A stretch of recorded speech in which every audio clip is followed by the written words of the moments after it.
All right, looks like we're live. Hello everyone and welcome to another Zuzin session.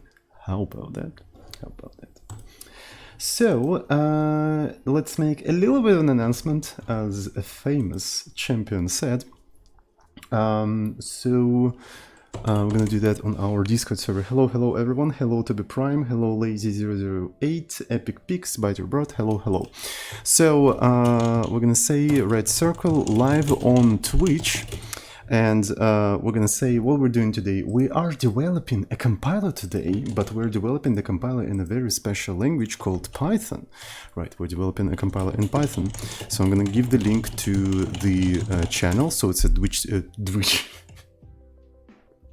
Dwibch, yeah, it's a dwibch.tv/Zoding, and we're gonna ping everyone who wants to be pinged. There we go. So we made a little bit of an announcement.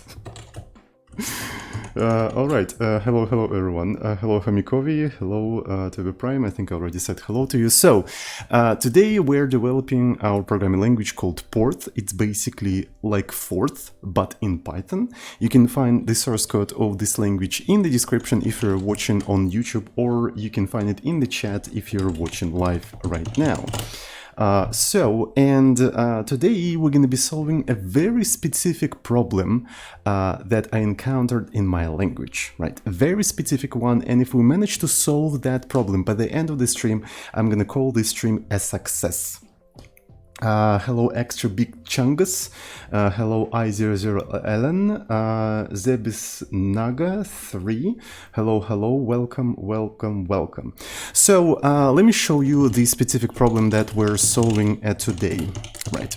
So we already started to develop the compiler in itself, right? So one of the goals of the development was that we're gonna implement it in Python, and then once the language mature enough, we're gonna re-implement it in itself. And as you can see, we have two files in here. The first one is python.py, the original implementation of Porth, and the second one is porth.porth, the implementation written in itself. Right, and it's currently in progress. It's not as big as the Python one. As you can see, you can compare the sizes, so we're getting closer to actually being able to compile the language with itself. And there's a lot of things in here, right? There's a lot of things in here. As you can see, we generate assembly and whatnot. And one of the problems that I have with this language right now is going to be super apparent if I try to compile porth.porth with porth.py. Do you notice anything?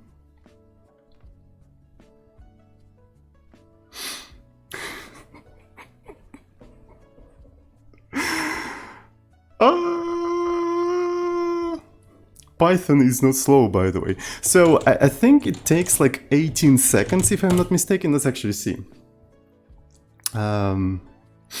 Hugh as a person says, OMG, my first time watching you live. Yeah, you're watching me live. I can respond to your messages. Especially if you subscribe. Wink, wink. I'm just joking, you don't have to. All right, so yeah, it's around 18 seconds, right? You can actually make it a little bit faster by using PyPy, but it's not going to be that much faster, I think. I don't think it's going to be that much faster. Yeah, it's actually faster. It's actually like twice as fast, maybe like more than twice as fast, but 6 seconds for such a simple thing is just like, it's too much. C compilers can compile way more code within a second, within milliseconds. There's something wrong is going on in here. Probably I'm using lists instead of deck. Right.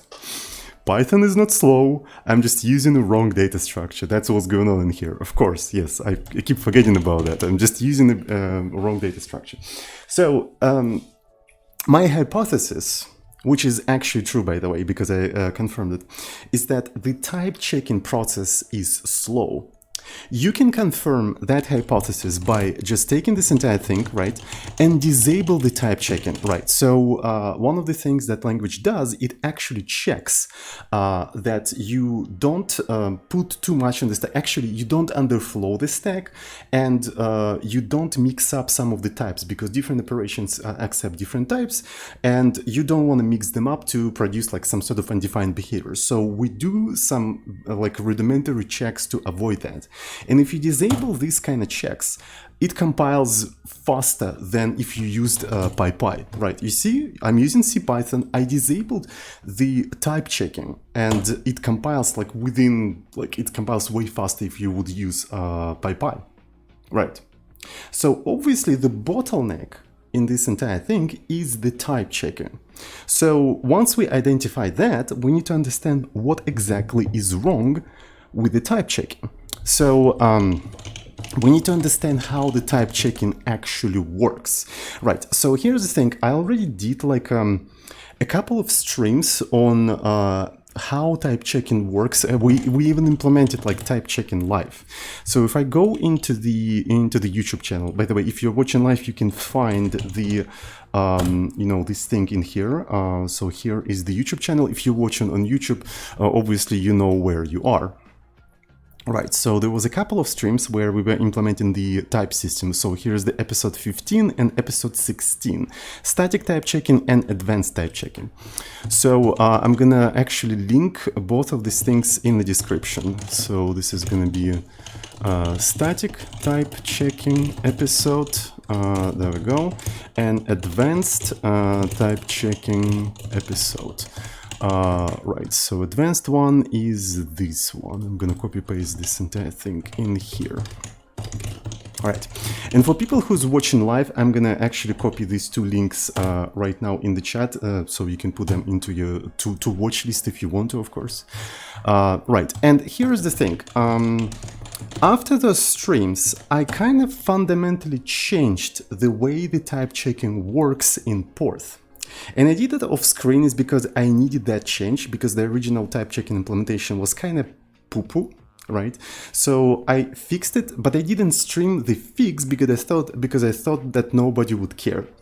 Apparently, there is a lot of people who actively play with the current implementation of Porth and just experiment with it and just do different things, and they do care about how all of these things work. So, and I recently received the email asking about how exactly type checking works, and I decided that I think I need to explain how it currently works. So the way it currently works is that we implement a BFS of the control flow execution. So what is BFS? It's a graph algorithm. It's a graph algorithm that allows you to sort of like take a graph and just send a wave like in that graph. And the way sending that wave is actually one of the efficient ways to, for example, compute the shortest path between two points in a graph, and especially if you don't have any weights on the edges, right? If you have like weights on the edges, like just a simple BFS is not going to cut it. You will need something like the extra algorithm, but that's the details, right? So, and usually this is how it looks like, right? As you can see, you send in a wave, and the wave just traverses through the entire graph. So we're doing something similar with the type checking. So let me actually put the link to BFS article in here, just in case you're interested and you want to read about that. Right, so essentially, how type checking fundamentally works, right? How does it work fundamentally? You have something like this. You have this simple program. Right, so this program pushes 34 on the stack, then 35 on the stack, then takes these two numbers on the top of the stack, sums them up, and pushes the result back on the top of the stack. Prints whatever you have at the top of the stack to the standard output and removes that from the stack. It's a very simple program. It just sums up two numbers and prints the result. So let's actually save this program. Let's actually do something like sum. Let's call it nice. It's a nice program. So Porth, there we go. Something weird has happened. Maybe I have to actually rewrite it. plus print, and there we go. So we have a nice program, and if you try to compile this entire thing, here's nice. There we go, it was compiled, and if I run this program, it says 69, as you can see, right? So it says 69. If I, for instance, don't provide one number, right, I don't provide 35, and I will try to compile this program, it will not compile, because it says not enough arguments for the plus operation. Right, it is not enough arguments for the plus operation. So, and the way it works, the type checking essentially performs something that I would personally call meta evaluation. Right, it's not like an actual evaluation, it's like a meta evaluation. So essentially it will go through all of the operations and do them at compile time, but instead of pushing numbers, it will push types on the stack. So instead of the stack of values, it has a stack of types, right?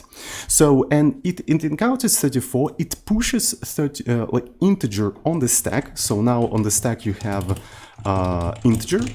Then it encounters 35, it pushes integer on the stack, that it encounters a plus, and it knows that plus accepts two integers and returns an integer. So it takes these two types from the stack and pushes integer back. So print doesn't care about the type, it just removes that type from the stack, and there we go. At the end of the execution, we have an empty stack. We didn't perform any side effects, but we just checked that all of the types add up, and there's one of the requirements of our program that at the end of the execution, you don't have to have anything on the stack, you have to handle everything. Right, so for instance, if you don't print the value, right, your program also is not going to compile because you have unhandled data on the stack, right? You see you have one single integer on the stack. So first thing you have to do, like the last thing you have to do in your program, you either have to drop it, remove it completely from the stack. In that case, the program is kind of useless, or you can print that thing. In that case, it will do something useful. So this is how our type checking fundamentally works. Right, it maintains this like stack of types. Okay, the thing gets very interesting when you go into the business of conditions in loops. Right, how do you check conditions? Right, so for instance, I want to check that this sum is equal to 69. This is how I do that. I'm sorry, God damn it. I've been programming in Go off screen. Right, so my reflexes actually didn't adjust yet, so I still have a reflexes that after if I have to press like curly braces and stuff like that. So yeah, so if it is equal to 69, we have to print something, like we have to print nice, right? Let's actually print nice, and to be able to print things, we'll need to include the standard library. Otherwise, we're gonna print not nice. There we go. So how can you even check something like this? Well, obviously this program will compile and it will run. As you can see, it says nice. It doesn't print the new line for some reason. Let's actually put a new line. And if you, for instance, modify this entire thing, it will say that this thing is not nice, right? Depending on this condition, it just prints two different things, right? And for instance, it's quite easy to leave something on the stack, right? So for instance, if you go to true and put some extra garbage on the stack, and if this condition is true, you will have unhandled data on the stack. And if you go here, you won't have unhandled data on the stack. So how can we even type check that? Because we don't know at compile time whether it's true or not. Well, in this case, we can know whether it's true or not because all of the values are known at compile time. But what if, for instance, we don't, right? So we have a argc, which returns how many command line arguments the user provided at runtime, and we're comparing it to something, right? So we're comparing it to 69. So compiler have no idea what the user is going to provide, so it has no opportunity to check whether it is going to be true or not. So it doesn't know. So it's whether going to have unhandled data at the end of the execution or it won't. Right. How do you possibly check that at compile time?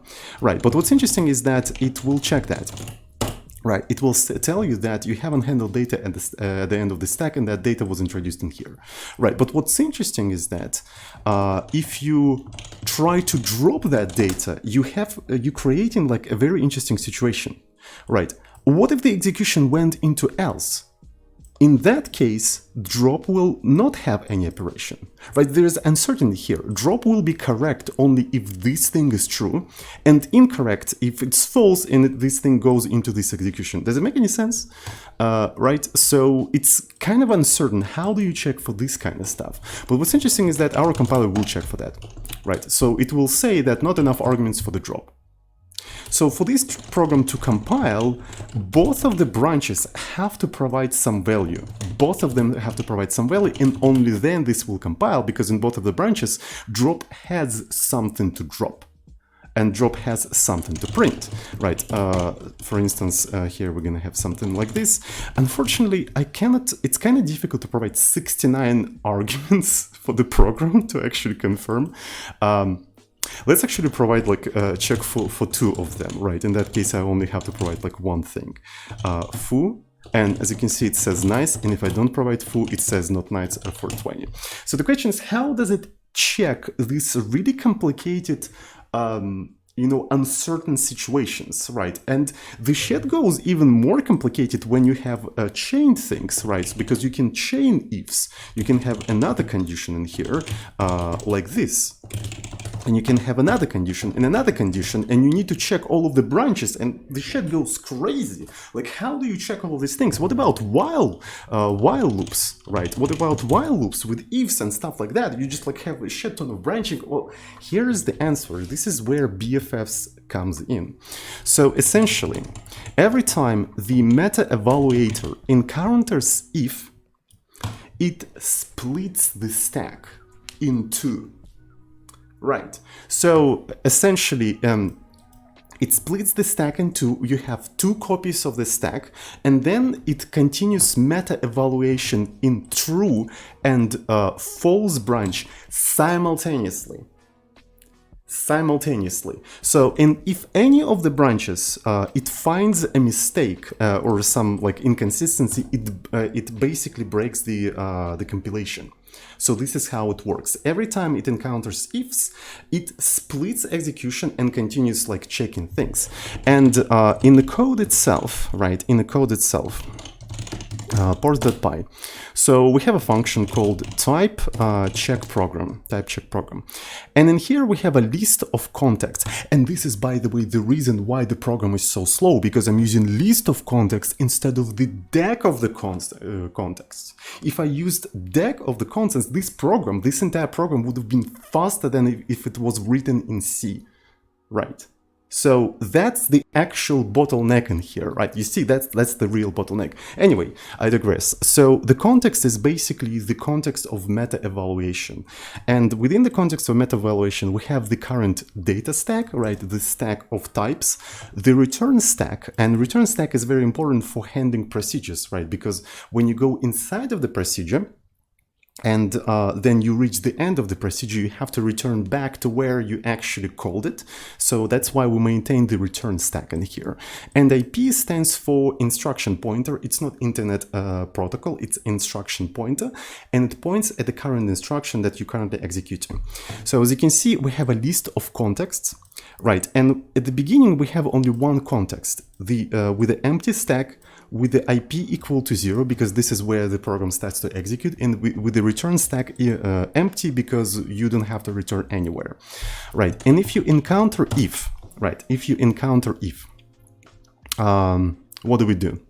We create a copy of the context. You see, we take the stack of the current context, we copy it, and we have return stack of the context, and we copy it, and we create another context, and we append it to the list of contexts, and then we continue execution, right? And at the beginning of this huge loop,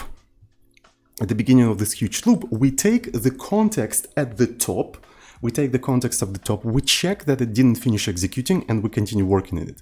If it finished executing, we popping out the context out of the list and continue working on the next context. As you can see, we're implementing a BFS, right? So we have a wave of execution contexts that check all of the possible execution paths, right? So that's how it works. And this is kind of fundamentally different from how we initially implemented it in on the streams. I just didn't want to explain that because I thought that nobody would give a shit, but apparently people do give a shit, and I actually really appreciate that. I was so flattered that I received an email actually asking how the fuck this shit works, because I didn't think that anybody would even fucking care. Thank you so much. Right, whoever sent that email, thank you. I really, really fucking appreciate that. So, people actually care. All right. So, and there's an interesting situation with the loops.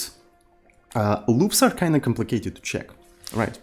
Because essentially, if you're just basically splitting the execution in two all the time, the type checking of the loop is going to go infinite, right? So let's actually write a simple loop.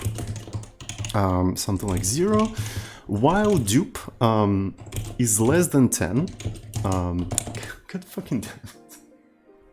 Right, so, and we are going to do that and then increment this entire thing. There we go.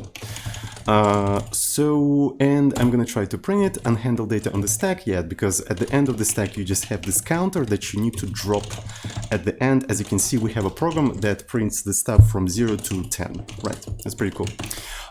So, and do in this particular context acts like if, because what does it do? It looks at the top of the stack, searches for a boolean, and if the boolean is true, it falls through and executes the body, then reaches the end and goes back to the while. If it is false, it jumps over the end and continues the execution. But here's an interesting thing. If we implement type check as the control flow BFS, that means the BFS is going to actually go in the loops forever.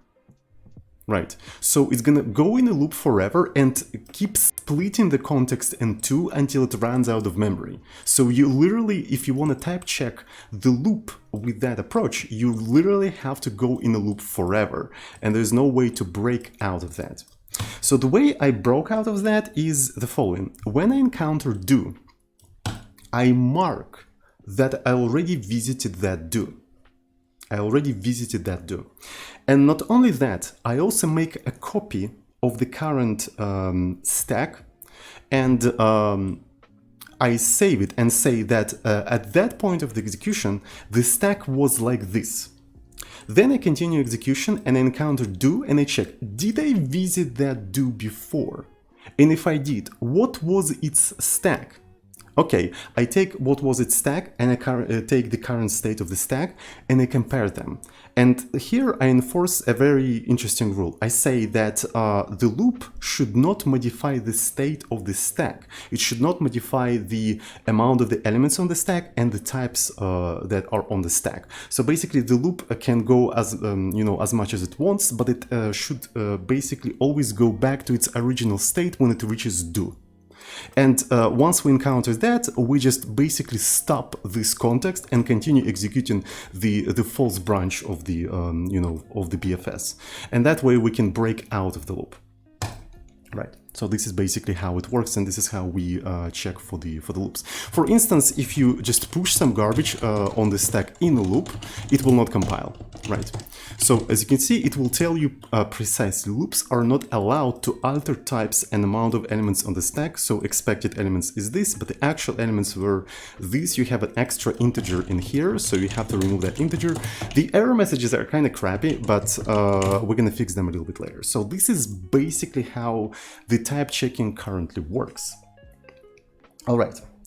So, but there is one problem with the procedures, right? How do you type check procedures? So you see, this type checking dates back to the times when instead of procedures we had macros. Right, so let's take a look at Porth.Porth. We have a lot of procedures in here, and we have a lot of big procedures. Right, so let's actually find a relatively big procedure, which is like, not big and not small. For example, a CMD echoed. This procedure takes the list of the arguments and execute it as the shell command. Yes, this is what you can do in our language. You can take a sequence of arguments and execute it as a shell command. You can do that in Porth. And Porth generates native static executables that don't link with anything. They don't link with C. As a matter of fact, we don't even use a C library, right? So, and you can do that in this language. Anyway, so, and before, this entire thing was a macro, right? We don't have a macro anymore, but it was a macro. And what macro means? Macro means that if you use this procedure anywhere, it will expand into its body. It will basically copy-paste its body into here. So that way, if you're type checking, you basically go, the execution goes inside of this thing every time you call it. So to keep things as they were, to maintain backward compatibility, I implemented the type checking of the procedures the same. So if the type checker encounters the procedure, it literally goes and executes the body of the procedure, continuing maintaining the stack. Right, and it does that every time you call the procedure. So every time you call a procedure, this entire thing goes inside of the procedure and checks everything. But here's an interesting thing. It needs to do that because at different points of the procedure call, you may have different states of the stack. It's not like you can check procedure once and just forget about it. No. At every state, you have different state of the stack, and essentially every time you encounter a call, you have to go inside of the procedure and check if it works for this state of stack. You have to do that. So essentially, we accidentally implemented type inference, right?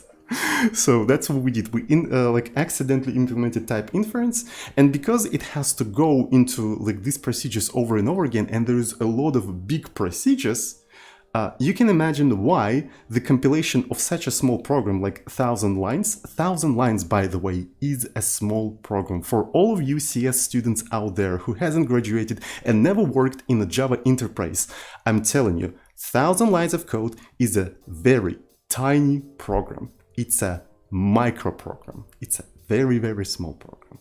I'm telling you, trust me. When you graduate from UCS uni, you will understand what I'm talking about. So, yeah. And you can imagine why compiling such a tiny program takes 18 seconds. It does, in fact, takes 18 seconds. So, one of the possible solutions that I see for this problem is to actually cache the inference of the procedures, right? So essentially, if we go into the procedure once and we sort of figure out what are the types, what are the input types of the procedure, and what are the output types of the procedure. We remember them, and on the next call, we just check, does the stack have the correct input types, and then we put the output types on the stack. Right. This is one way to do that. But it gets complicated when we go into the business of recursion. Right. Oh, and by the way, I forgot to mention, with our current approach, we can't type check recursion. You can have recursion, but you can't type check it. Because I still haven't figured out how to stop the type checking of recursion. Stopping type checking of a loop is relatively simple, right? You just encounter do again and that's it. But what if you have recursion that is not looping but actually branching? How do you type check that? Well, I'm pretty sure like Haskell somehow figured that out, right? So because in Haskell you can basically infer anything, even recursive things. But to be fair, I just want to implement a dumb self-hosted language, and somehow all of a sudden I'm getting into business of like scientific research papers of how to infer types in Haskell style, or like, yeah, Hindley-Milner, yeah. So I don't want to implement Hindley-Milner in like for my language, at least right now. So it's kind of a no-go. We can actually take a look at how our language reacts to recursion, just to like, demonstrate what exactly I'm talking about, right? So let's implement Fibonacci recursively. So we're going to have a procedure. So here's a Fibonacci. And this entire thing is going to accept n, right? And it will return the nth Fibonacci number, right? It will return the nth Fibonacci number. So essentially, I'm going to duplicate n and I'm going to check if it is greater than 1, right? If it's greater than 1, that means we need to compute, you know, the n minus 1 and n minus 2 Fibonacci number and sum them up. If it's less or equal than 1, that means the n is the nth Fibonacci number, and we can straight up like fall through and return whatever the user provided to us. Right. So, and what we're going to do, we're going to duplicate n, subtract 1 and call Fibonacci, and here we have n minus 1 Fibonacci number. Then I do, I suppose, over, right, because I need to bring n in here. Maybe even not over, but basically swap, just to bring n somewhere here, subtract 2 and call Fibonacci yet again. So here I'm gonna have the Fibonacci n minus 2. After that I'm gonna sum it up, and there we go, I have this entire thing. So such a simple function is not type checkable. It is not type checkable by our type checking process. So for instance, if I do something like, what's interesting is that I think if I do 0 fib, it is type checkable, because type checking, well, yeah, type checking is gonna go inside of this entire thing. So let's actually do a loop. Dupe less than 2, and then I'm gonna do dupe fib print 1 plus and drop this entire thing, and we're gonna drop this entire thing, and I'm gonna try to run the fib. Right, so let's see. There we go. And what's funny is that I even check for this kind of stuff. Type checking call limit exceeded. I introduced type checking call limit. Are you trying to do recursion? We don't support type checking recursion properly yet. Consider using unsafe flag for now. Right, so our compiler tries to actually, like, you know, catch this situation, right? Because the compiler knows what it's capable and not capable of doing, and suggests the user alternatives. Right, how about that? So, and in here, we're gonna do unsafe, and in that case it works. As you can see, you can generate a sequence of Fibonacci numbers recursively, right? So it can do that. Our language can do this kind of recursion, it just cannot type check it. Right, and if I'm gonna start doing like a type inference and doing this kind of stuff, is just like, I don't want to do that, because eventually I'll have to implement all of that in Porth, right? Right, so the more I complicate the stuff, the more I have to re-implement in a pretty crappy language. So, having said all of that, I think I thought for quite some time about this problem, right? And I think the most appropriate solution here would be to finally introduce the type signatures of the procedures. That's right. I think the time has come. Somehow, I don't know how yet, syntactically, but we're not going to go into the discussion of the syntax, because otherwise chat won't shut up about the syntax, because syntax is a bike shading of programming languages. Everyone has an opinion about the syntax, but nobody wants to think about actually difficult problems, so I'm not going to even discuss the syntax. Syntax is going to be the way it is going to be. The bike shed is going to be red. I'm really sorry about that. So yeah, so somehow we need to provide the input arguments, right? So Fibonacci accepts the integer, and it will return an integer, right? And we want our type checker, to actually get that information without going inside of the procedure, and just use that information to type check every time you call that procedure, right? So, and that way we never actually have to, like, you know, do a lot of complicated stuff, and we don't have to type check each and individual call of the procedure, right? We don't have to do that. So, and syntactically, I was thinking, I think I'm going to implement it pretty close to Porth. Right, Porth doesn't have any types, by the way. Porth is untyped language. Right, but there is this sort of convention in Porth to sort of like annotate in the comments what are the input of the word and what is the output of the word. right? So fourth, I don't know, stack notation. I don't quite remember how it's called. Do we have any fourth developers in the chat?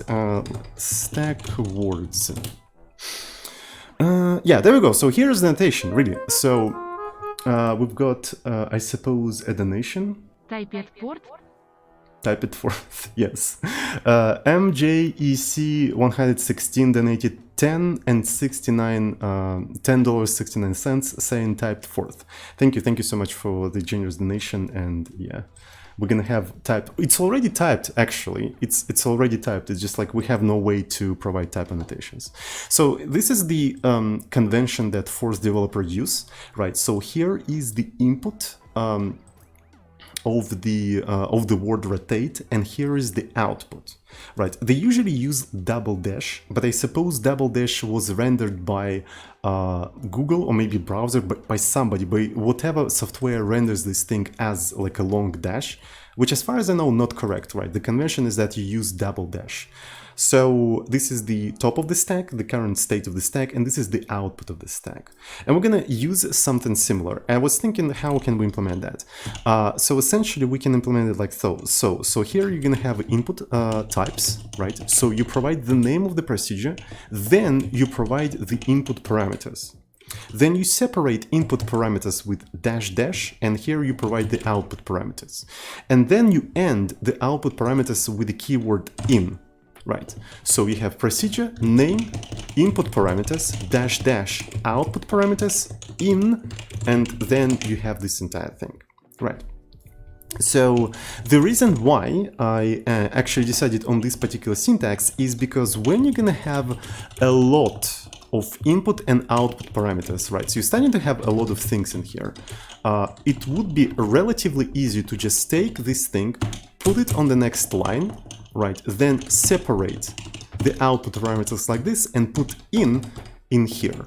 So basically you have some sort of like annotation in here. So here is the procedure. It takes this stuff from the stack, it returns this stack from the stack, and here comes the body, right? So so this is how syntactically we're going to do that, right? And it's not going to be discussed. It's going to be the way it's going to be. The bike shed is going to be red. I'm really sorry about that. So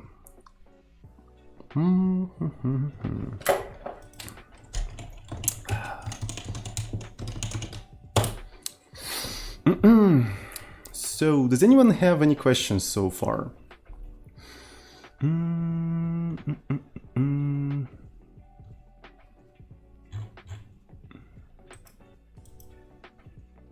There is very bike shed, yeah.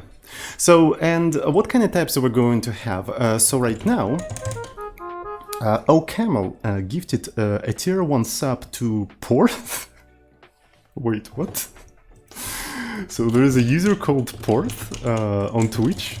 Thank you so much for gifting tier 1 sub to Porth. And Porth, finally, welcome to our epic Porth Club. I don't know who they are, but apparently there is a user on Twitch called Porth. Porth is like a Wales city, as far as I know, right? So if you Google up all this Porth, I didn't know that Porth is like a city in UK, in Wales. So apparently it is. I hope they don't mind that I'm using their like city as the name for my language.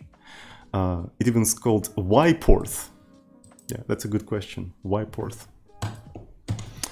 All right.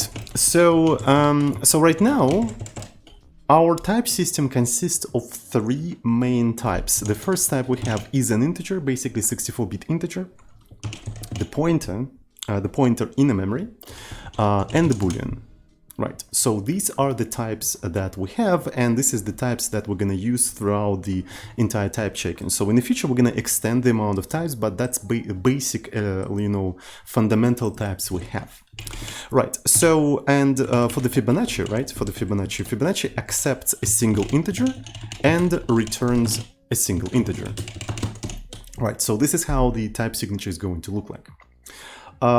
So I'm thinking that for functions that don't return anything and only accept things, we can make this dash dash thingy kind of like optional, right? Because if you have a function that only consumes things like a couple of integers and don't return anything, this is how it's gonna look like, which is kind of dumb. So we might as well make it like optional, because it's quite obvious. It's not ambiguous that we're done with the return parameters when you encounter in. So we have foo int, and this function just accepts two integers, right? So it just sums them up and prints them, right? So you don't have to do anything. And maybe if you have a procedure that doesn't accept any arguments, because of that, you can just write it like this. So it's going to be procedure foo in, and there we go. So if you have a procedure that doesn't accept anything, this is how it's going to look like.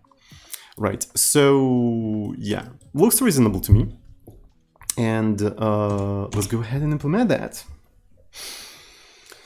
Let's go ahead and implement that. Right, does anyone have any questions? What about no inputs but some outputs? In that case, you just do that. Right, so you have a function that doesn't accept anything and only prints something, while you indicate that with just dash dash. Pretty straightforward.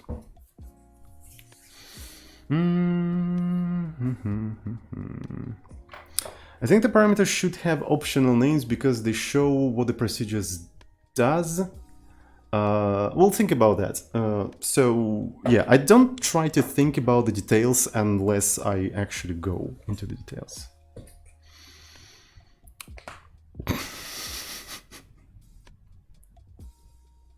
What about as instead of in, or is instead of in? The bike shed is going to be red. So that's the answer to your question, Gde Lazari. Does anyone have any other questions? The bike shed is red and it's not discussable, right? It's not yeah. The color of the bike shed is red, that's it. Type inference in the future, maybe.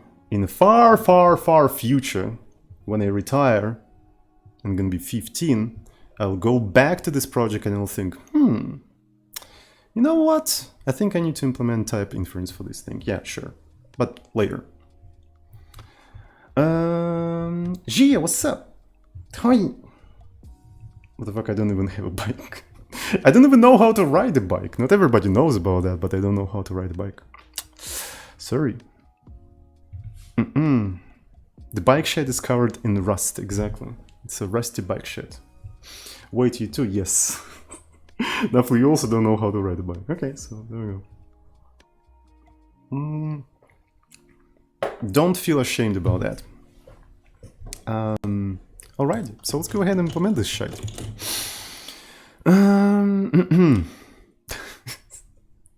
Don't worry about that. So there's a lot of people who don't know how to ride a bike. So don't even stress about that. It's not that much of an important skill in 2021, especially with the self-driving cars and shit. I mean, come on. You don't even need to learn how to drive a car these days, right? Because it's going to be all automated anyway. There's a lot of other things to write, catch you guys. Yes. Goddamn right. You're goddamn right. Alright, so what we're gonna do, we need to introduce, I suppose, some syntax highlighting, right? So proc signature, there we go, and I'm gonna go into the editor, and in the editor, right, we're going to have some stuff. I do remember all of that. Also, at some point we're gonna be implementing LSP server for Porth. Once Porth is mature enough and is completely rewritten in itself. And I have a couple of cool ideas for autocompletion. In fact, the syntax of Porth makes it super easy to implement autocompletion. It's fucking insane how like concatenative languages makes everything easier. Right, seriously. You want to autocomplete something. Okay, so you are at a particular state of a program, at a particular point of the program, right? And you want to autocomplete something. You press like space, or maybe autocompletion is automatically triggered. So the only thing you have to do, you have to interpret the program up until this point, not even interpret, but meta-evaluate. And then you're gonna have the stack of the types. You go through all of the available functions and you see what functions can actually consume that stack, and you compose a list of that function and suggest to the user what functions to put in here. It's insanely simple, right? People say that OP with its little dot makes the auto-completion easier. Fucking not. OP with its little dot has nothing on this thing. Like, this thing makes it way simpler. It's just like way fucking simpler. It's insane. So yeah, and we're actually going to do that. I'm going to actually implement a LSP that does support auto-completion like that. There we go. Anyways. So I think I'm not going to highlight dash dash, even though the dash dash is going to be one of the keywords, but I'm going to highlight in, right? I'm definitely going to highlight in. And we also need to do that for Vim, right? So let's not forget about the poor Vim users. To be fair, the only reason why I support Vim is because I also, like, from time to time use Vim for different things, right? And I want to have a highlighting for Porth and Vim too, just in case I'm using it. All right, so, and let me actually copy paste this thing to my local folder, and I'm gonna put this thing in here. There we go. So I probably want to restart Emacs. Oh boy, where is my soy? Okay, so I'm trying to go to this thing and let's restart the Emacs. And if I go to porth.porth and I try to use in, it does in fact highlight in. So let me think. I think we need to come up with some sort of an example. I think we already have an example. We had, right, so there was a Fibonacci. Let's re-implement Fibonacci yet again, because I think it's a pretty good example of like type checking and whatnot. Or maybe let's do something like this. Print sum, which accepts two integers and doesn't return anything. Let's actually do, again, print sum in. And in here, we're gonna sum up these two integers, then duplicate it, and then print it. And this entire thing will print the number and also simultaneously return it. Right, so then we're gonna do 34, 35, print sum, and then drop. Right, there we go. So right now, if I try to compile this program, right, if I try to compile this nice, very nice program, it is not going to compile because it doesn't know a word int. You see?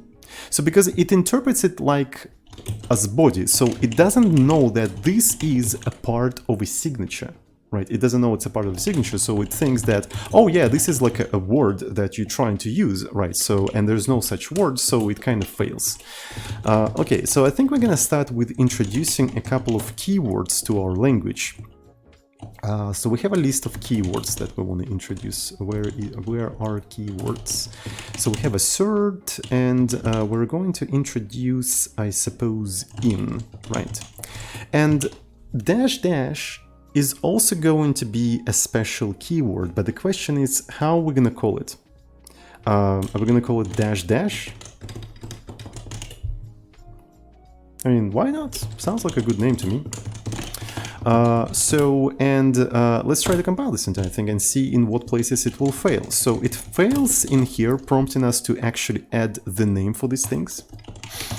And here we're gonna have in, right? Oh, the bike shader is already rolled in.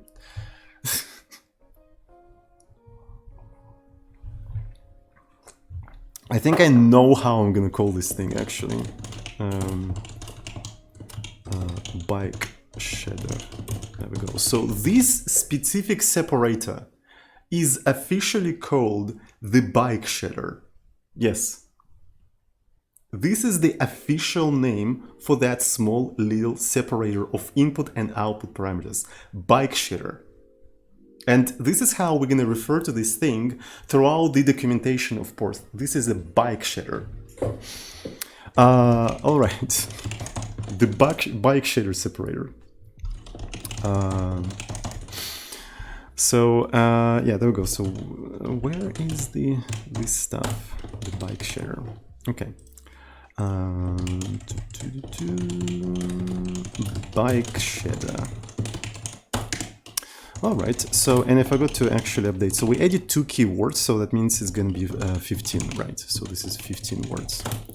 So what do we have in here? So here, this is the parsing process. Yeah, this is the parsing process. And interestingly enough, if you're just encountering the bike shader and in by themselves, it is not a correct thing, right? So it's unexpected in there. The same way things like offset and reset are not expected in non-constant context, right? So if you encounter offset and reset in a non-constant context, it's going to throw an exception and an error. So if we encounter keyword in or a keyword bike shader, we're gonna throw a compilation error, right? So it's compiler error with the expansion stack. Well, this is kind of interesting. So the expansion stack is a terminology from the times when we had macros, right? Because each individual token had the expansion stack, basically the path that led to this token, because it's going to be a sequence of macro expansions. And since I removed the macros, the terminology actually still is in the code in some form or another. So this thing doesn't really do the expansion stack logging, but I was just too lazy to rename this entire thing, so whatever. At some point I'm going to just rename it.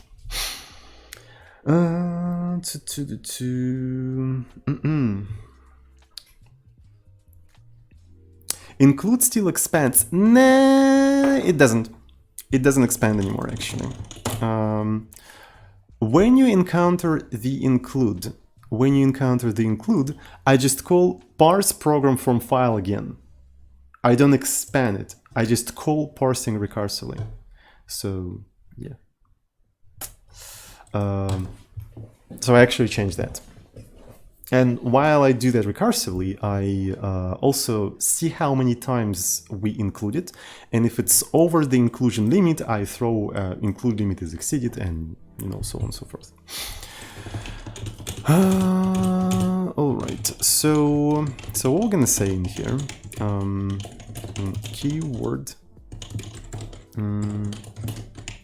token text can be only used. Let's actually say something like this: unexpected keyword, like this, and then we're gonna exit with non-zero exit code. And in here I would say that I successfully handled this thing. Unknown word int. Okay, this one is rather interesting. So now we have to update the way we parse the procedures, right? So after we parse the name of the procedure, we have to, parse the arguments, right? We need to parse the arguments. Also, I think I need to go and extend the definition of the class procedure. So each individual procedure is stored in a data class called proc. It has an address where the procedure starts in intermediate representation. Location is the location of this procedure in the source code, file, row and column. This is needed for reporting purposes. What are the local memories of the procedures? Because inside of the procedure you can allocate local memory, right? So memory, let me see. Yeah, there we go. So if you have a procedure, you can actually allocate a little bit of memory on the return stack and just use it for like intermediate location and whatnot, which is rather convenient, and how much of that memory you already allocated. So this is the definition of the procedure. So this is everything you need to know about procedure to compile it. And I think we need to introduce the input parameters and the output parameters, right? So we're gonna have ints So this is the input parameter, and I suppose it's going to be list of the data types. We have a special class, actually enumeration I think, but it's also a class in Python anyway. Class data type, yeah, there we go. So here are all of the supported types, right? So we have integer, boolean, and pointer. There we go. So data type, so these are inputs, and then maybe we're gonna have outs, list of, not time, list of data type. There we go. So maybe we're gonna actually have it as a signature. So maybe we're gonna have like a separate class, signature data class, and I'm gonna just put it like here. So it's more of a like a procedure signature. But you know what? Whatever we develop for type checking the procedures can be then used for type checking the intrinsics. So right now we have a pretty huge function that I was hesitating to compress that type checks the intrinsics. As you can see, there is a lot of copy-paste in here, and the reason why there is a lot of copy-paste in here because I was not sure how exactly I want to structure it.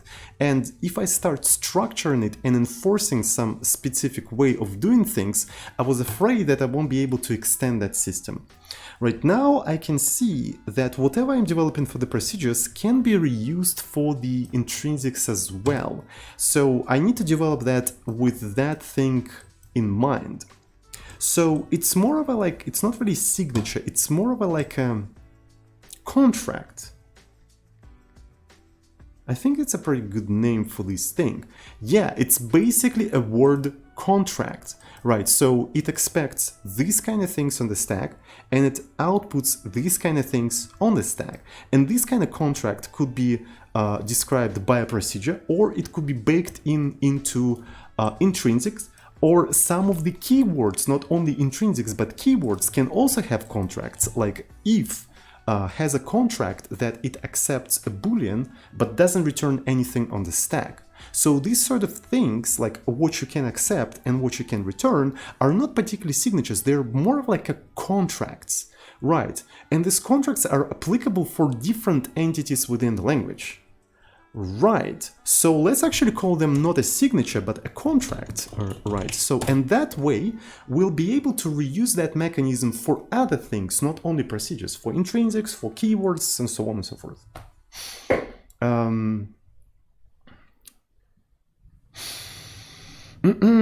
So, all right, so let me see, this is going to be contract. So this is the inputs, this is the output parameters, and in here we're going to have a contract. So, alrighty, if I try to compile this entire thing, so when we're creating a procedure, we're missing the contract, and that's precisely what I expected to see. Okay, that's actually pretty pogue. Isn't that pogue? I think it's pretty pogue. So here we're trying to parse the procedures. So we put a skip procedure into the intermediate representation. Then we put the prepare procedure. Then we're looking for the name of the procedure, right? So we extracting the name.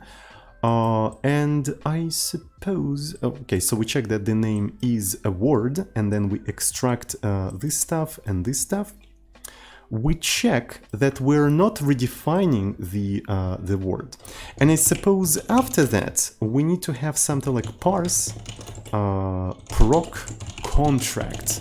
Right, so in here, we're going to accept tokens, right? So we're parsing the proc contract, it will accept the tokens, it will consume everything in here, and it will return the proc contract. There we go. Which we then can use in the procedure definition, right? So this is going to be contract equal proc contract. There we go. So, and in here, as you can see, parse contract is not implemented, so we need to define such function. So this is going to be definition. This is a list of the tokens, and this entire thing is going to return. Is that how we do that? I forgot. Yeah, so this is how we do that. We have to return.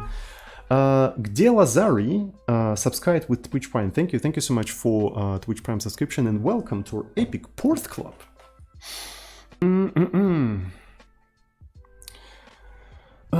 All right.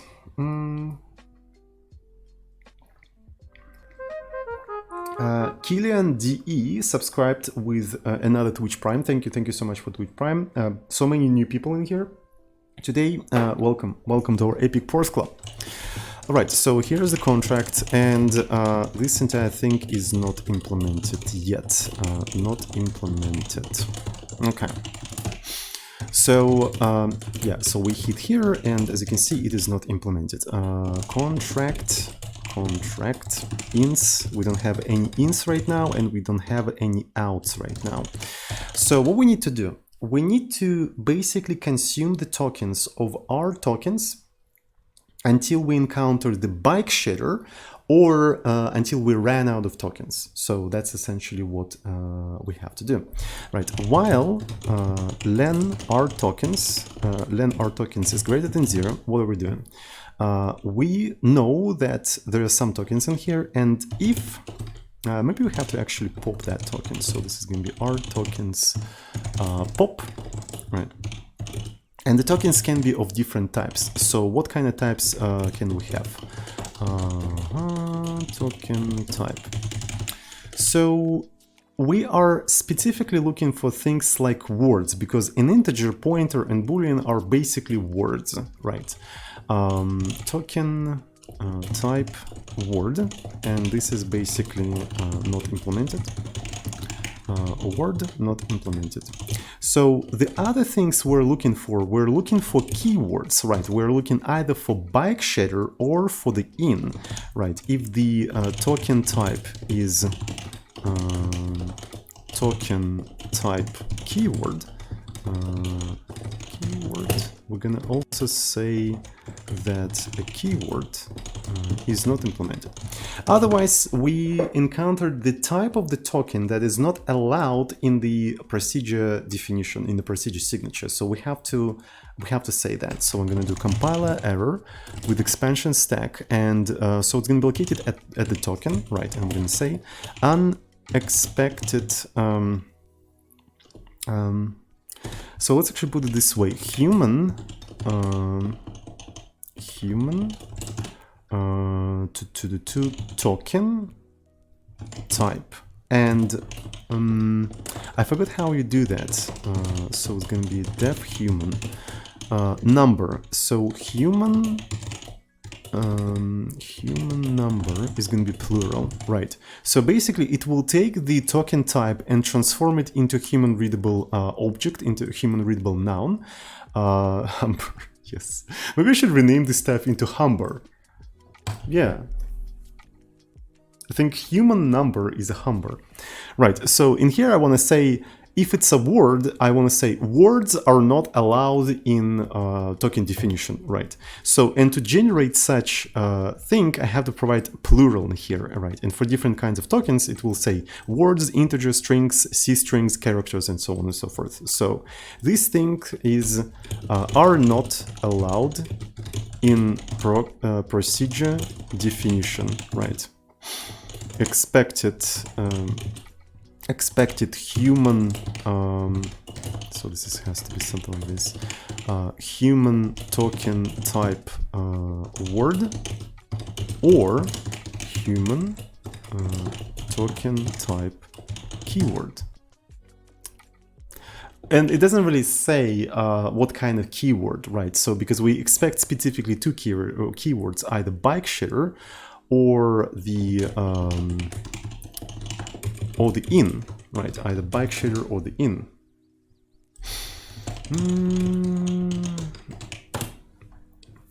So, yeah, so because of that, I'm not going to say that, right? Because of that, I'm not going to say that. So these things are not allowed in procedure definition, and then I'm going to just exit with this entire thing. All right, so now if we encounter word, right, we're specifically looking for three kind of words. It's either integer, boolean, or pointer. And these are related to the data types, right? So we have class data type. It's a class data type. So I think we need to maintain a table of the names of the different data types, right? The same way we do that for the keywords, right? The same way we do that for the keywords. For instance, here we have a table of the names and whatnot. Right, so let's go ahead and do that. So we're gonna have data type names. Right, and this is going to be a dictionary that accepts a string and returns the data type. I suppose I want to actually do something like this, right? So this is going to be a data type. And in here, we're going to do the following thing. Actually, it's the other way around. So we want to convert the data type into its name, right? That's what we want to do. Also, I'm not sure if I want to have this dash in here. So here's an integer, and we're gonna, I keep forgetting that I need to do it the other way. So data type integer, and this is gonna be an integer. So data type boolean, and this is gonna be a boolean. And then in here, we're gonna have a pointer and the pointer. What's the difference between enum and int enum? This is a good question. So essentially the difference is that enum doesn't act like an integer and you cannot use it as an index in an array. Which actually reminded me, that means I can probably just use a list in here, but yeah. So yeah, so Max Silverster actually said the correct thing. Int enum can be cast to integer, and because of that it can be used in the context where an integer is expected. Right, so I don't know, I don't remember why I mixed these things up. So there's no really reason for me to use integers. It's just like something that I wanted to try at some point, and it's just like in the source code, right? So it's like a leftovers of the evolution of the code. It's like a DNA, right? You know that in DNA, in the human DNA or any animal or living species, there's a lot of like these leftovers of the evolution, right? They don't serve any purpose, right? But there's just like, you know, leftovers. They are not needed, but they're there. So the same thing is here. Why data type is int enum but intrinsics is enum, when in both of the cases we're gonna use a dictionary? There's no reason, but it's just there because of some processes throughout the development, and going and like eliminating all of these inconsistencies is just like too expensive, and to be fair, not needed, because it does not affect the execution of the program whatsoever. It's just like there. You know, like, here's an interesting thing. As you program more and more in big projects, right, especially the projects that are several people are working on, you tend to basically ignore this kind of stuff. You encounter something that is really off and that is something weird, and you learn that there's no reason to actually, you know, rat hole about that, because it's probably because of some reasons. Like, maybe it's not needed, but nobody fixed that, and it doesn't hurt anyone, it's just there, so whatever. Right. So yeah, it's kind of, I don't know, whatever, doesn't affect anything. Anyways, so here what we have in here, and let's see. So data type names, parse proc contract. So in here I want to see if token value, first of all, if this thing is a word, token value has to be a string, right? It has to be a string, so we have to assert is instance str. If it's not a string, that means it's a bug somewhere in the parsing process, right? So and if token value is in data type names, right? If it's in data type names, we want to check.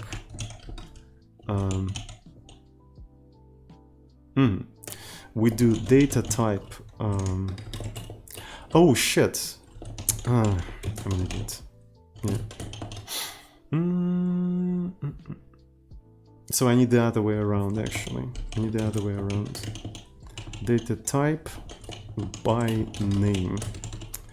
I wonder if I can use a little bit of Emacs magic to actually fix this problem. Can I?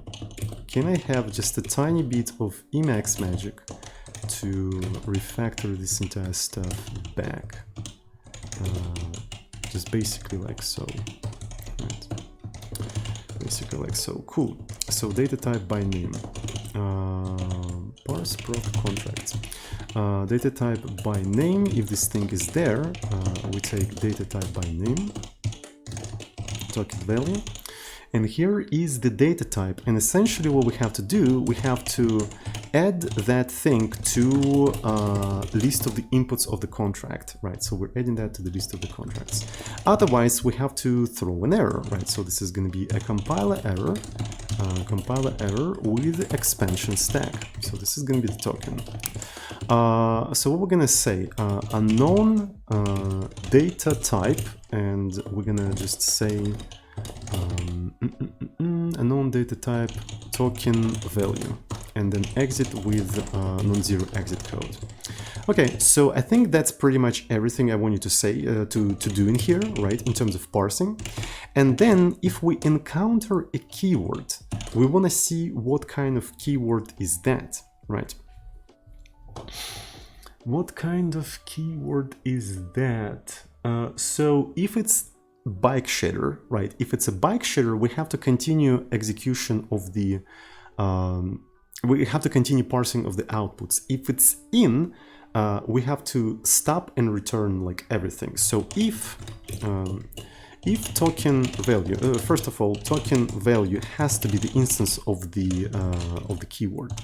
Is instance and what is going to be the keyword, right? This is a keyword. If the value is the keyword bike shader, right? If it's a bike shader, we basically break, right, and continue execution. So here we're going to parse the output parameters. Otherwise, if it's keyword in, we're gonna instantly return whatever we have in the contract, right? You see?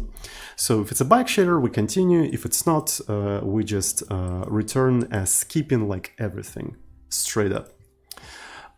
So, and here's an interesting thing. So this is parsing of the inputs, right?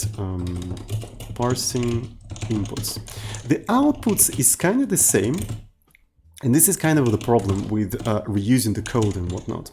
So parsing the outputs is literally the same, except one small change. You only expect the in, and you always return contract when you encounter it. And I suppose I forgot to do the else. Right, so here we can do the else. Here we can say compiler error with expansion stack token unexpected keyword, and we're gonna say something like keyword names, and we're gonna provide token value. Right. So the difference between these two codes is like one single branch, right? That's a huge problem with reusing the code, if you know what I'm talking about, right? So it's kind of hard to reuse the code because of that, right? Because the only difference here is just like one single branch. But I think we can do something about that. I think we can. We can extract both of the pieces of code into a function and accept a list of keyword stoppers, right? We can accept the list of the keyword stoppers. And for instance, for the inputs, you have two keyword stoppers, the bike shader and the in.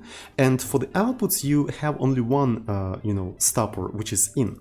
And when the stopper is encountered, it's also returned as the result of this parsing function, so whoever called that function can decide whether continue parsing outputs or not.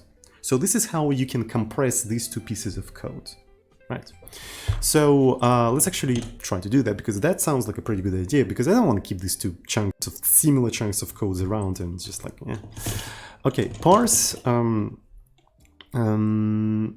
can you say contract list, right? So you accept the tokens, and this is going to be list tokens and stoppers, right? And it's a list of keywords, and on top of that, it will return the specific stopper that was encountered, whether it's a bike shader or in, right? And based on that result, we're gonna actually, make a decision. Though here we need to return two things. We need to return the list of data types and the stopper. So let's actually return a tuple, right? So this is the keywords, this is the stopper, and the first thing is going to be a list of the data types, right? The list of the data types. So, and the procedure is basically going to be this, right? So I'm gonna just put this thing in here, and I'm going to remove these two things. Okay, so now I'm gonna take this function and just run it. Okay. So here I provide the tokens and I provide the stoppers. The first stopper is going to be keyword bike shadow and keyword in. And in here we encounter the can I do something like contract ins and stopper. So Azura Akumore donated 100 bits saying Porth. Thank you so much for 100 bits. I really appreciate that. Right, and here what we have, if the stopper is equal to to the bike shader, right? Actually, if it's equal to keyword in, we simply return contracts, right? We simply return contract. There we go. So if after that the stopper was encountered that is in, we do that. Otherwise, we do contract outs stopper, and we just do something like this, which is, yeah, so we encounter this thing like that. So and then we may try to assert that the stopper was keyword in for whatever reason, and then return the contract. So as you can see, we managed to compress these two pieces of code, right? So we have extra branch, but this extra branch is compressible with this kind of approach. I think it's a all right approach. So one thing we can do in here, we can basically type check this entire thing and just see what kind of problems we have in here. Is Porth a single file project? No, it is not. We have 1, 2, 3, also a lot of files in here, also one file in here. We have a bunch of examples, so a lot of files in here, also a lot of files in here, and also some editor stuff. Right, so as you can see, it's definitely not a single file project. All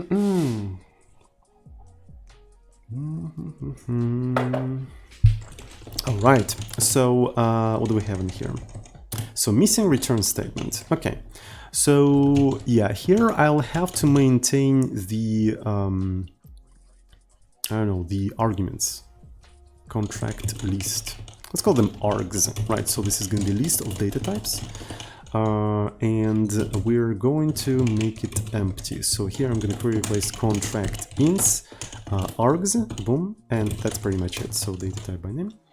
And in here, when I encounter one of the stoppers, okay, so if a token value is in stoppers, right, it's in stoppers, we essentially straight up return the contract and the stopper keyword. Otherwise, we say we have an expected keyword in here. Okay, so that looks pretty reasonable to me. Okay, missing return statement. And then after that, after we actually parsed everything, this one is really strange because we do expect the stopper. So you need the stopper to stop the parsing of the list. Stop the parsing of the list. So maybe we have to do a compiler error in here, right? Compilers, expansion stack. So expected keywords.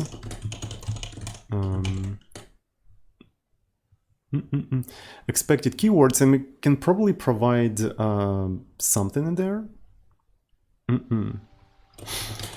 Unexpected end of file, expected keywords, and we can just go through the stoppers, keyword in stoppers, and just do compiler note on the token location.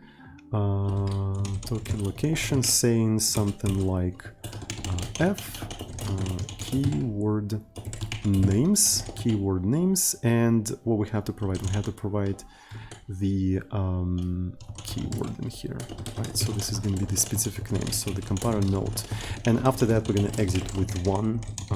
Cool. So yes, so data type by name. So what is the difference? Okay, data type by name. Is that because it's just located not above? Yeah, it's located somewhere down below. So that means I have to data by name. I see, name C. So this is just C. All right. So name contract, and we have to return args. Okay. Okie dokie. There we go. So we fixed everything. So now, if I try to compile this entire thing, it will say unknown date. Oh shit! This mother flipper is already working! Right, so it already went into the standard library and now it tries to parse the standard library. Right, and of course this is a mistake, right, because you don't have it in. Right, so at pointer, as far as I know, it accepts a pointer and reads the word from that pointer and just returns a pointer. So this is the signature of at pointer. Right, so that's what we want to have in here. And integers are not allowed in procedure definition. Okay, so as you can see, it's already... I think this is a pretty good testing for our parser, right? Because I'm pretty sure we're going to encounter a shit ton of different cases that we were checking. Right, so that's actually pretty cool. I really like that. So in here, what I'm accepting, so this is the field, and it accepts a pointer and will return a pointer, right? So... yeah, it basically offsets the pointer, that's what it does. Right, so let's actually do it like that.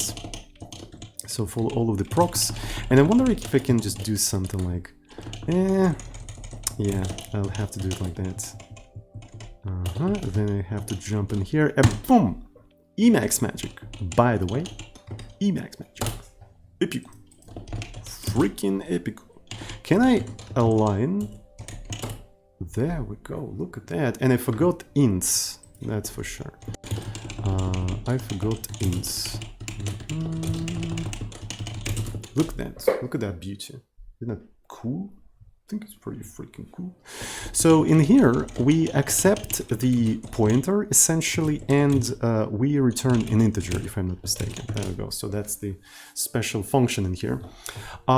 So the constants don't require anything. So it even looks all right. I really like that. I really like the in because it just denotes where the function actually starts.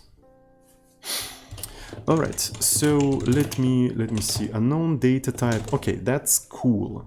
Thank you very much. Thank you very much. That is very, very cool. So I think I know how I'm gonna fix all. Oh shit! For the different syscalls, we have to have different types. Though I think it doesn't matter because we don't do type checking yet. Yeah, we don't do any type checking yet, so that means we can just do in everywhere in here, so it doesn't matter. So the only thing we're trying to do right now is to pass the parsing step. Right, so I think I should not bother with specific types, at least right now, because that's kind of not the point. Unknown data type. So in here is just in. Oh shit!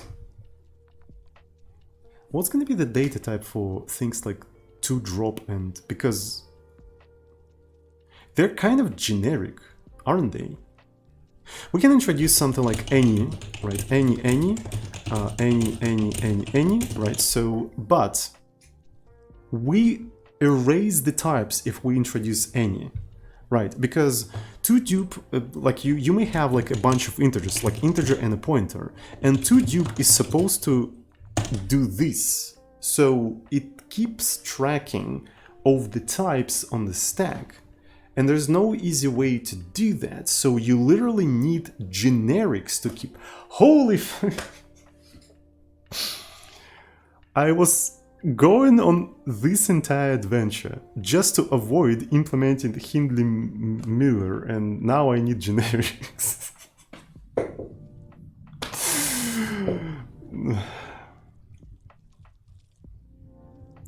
Now what?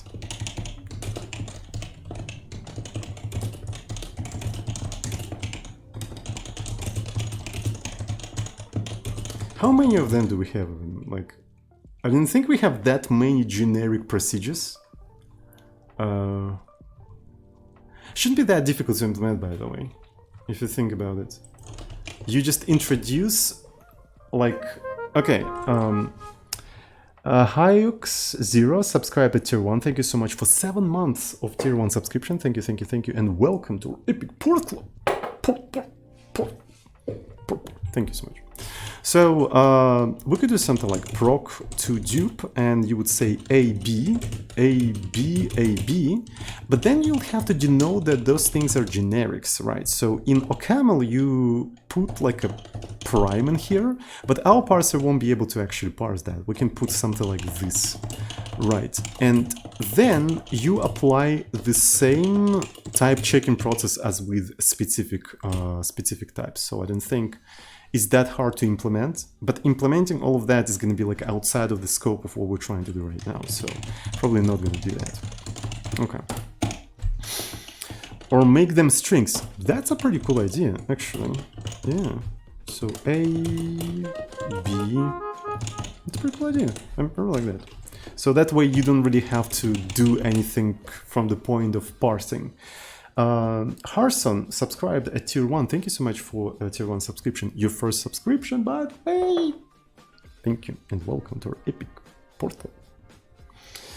Yeah, so we're gonna postpone that and continue. We're gonna just ignore. We're just gonna pretend that we never saw this problem ever. This problem does not exist, right? You don't need generics, right? We're gonna pull off the Go developer move. We're gonna just close our eyes and pretend that you don't need generics. No, interfaces, interface. No. So this is what we're gonna do.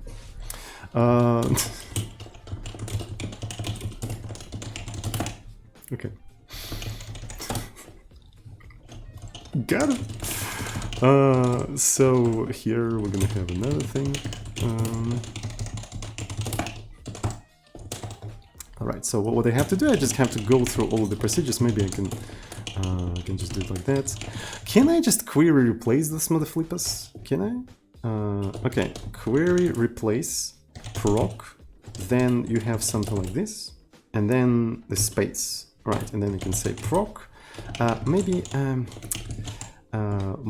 it has to be something like this, right? So we want to be a little bit greedy. And then the space, and we're going to replace it with proc 1 in. Yeah, it's almost there. It's just like I need an extra space after in. There we go. Now we're talking. Look at that automation of our nation. Yay. Yay. Okay, unknown data type dupe. And it didn't work for this one, which is kind of... Wait, what? Ah, because it doesn't have a space in here. Alright. Unknown data type dupe. And another one. Unknown word to dupe. Well, I mean, you can always... Okay, query replace to dupe over. There we go. We're gonna pretend that we don't need these keywords. Right.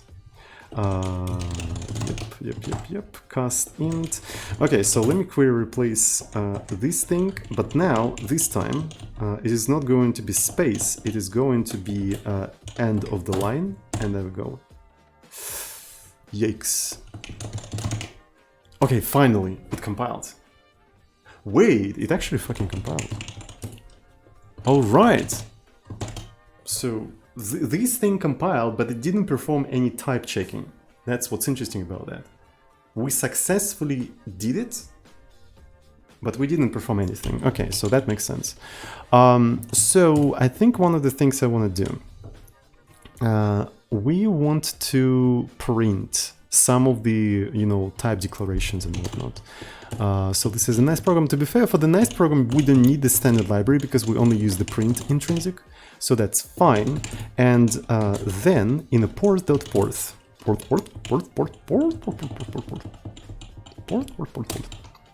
I'm going to think.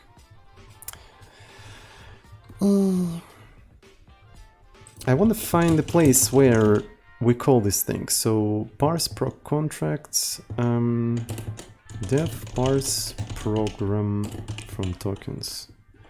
I want to print all of the contracts. I just want to print them and see what's gonna happen. Proc in program procs, and just print this entire shit. Is it going to work? It's not called program. What is it called? It is called context, I suppose. Yes, it's called context. Proc in. So it's basically ctx, proc in ctx, and it didn't print. Oh, okay. Look at that.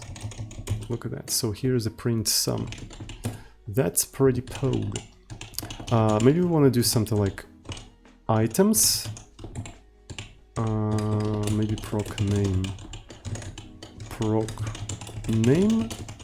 contract.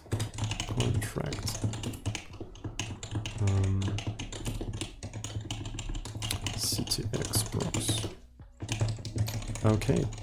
So here's the contract for our function, right? Ints is 2 integer, outs is 1 integer. That's what we have in here. Ints and outs.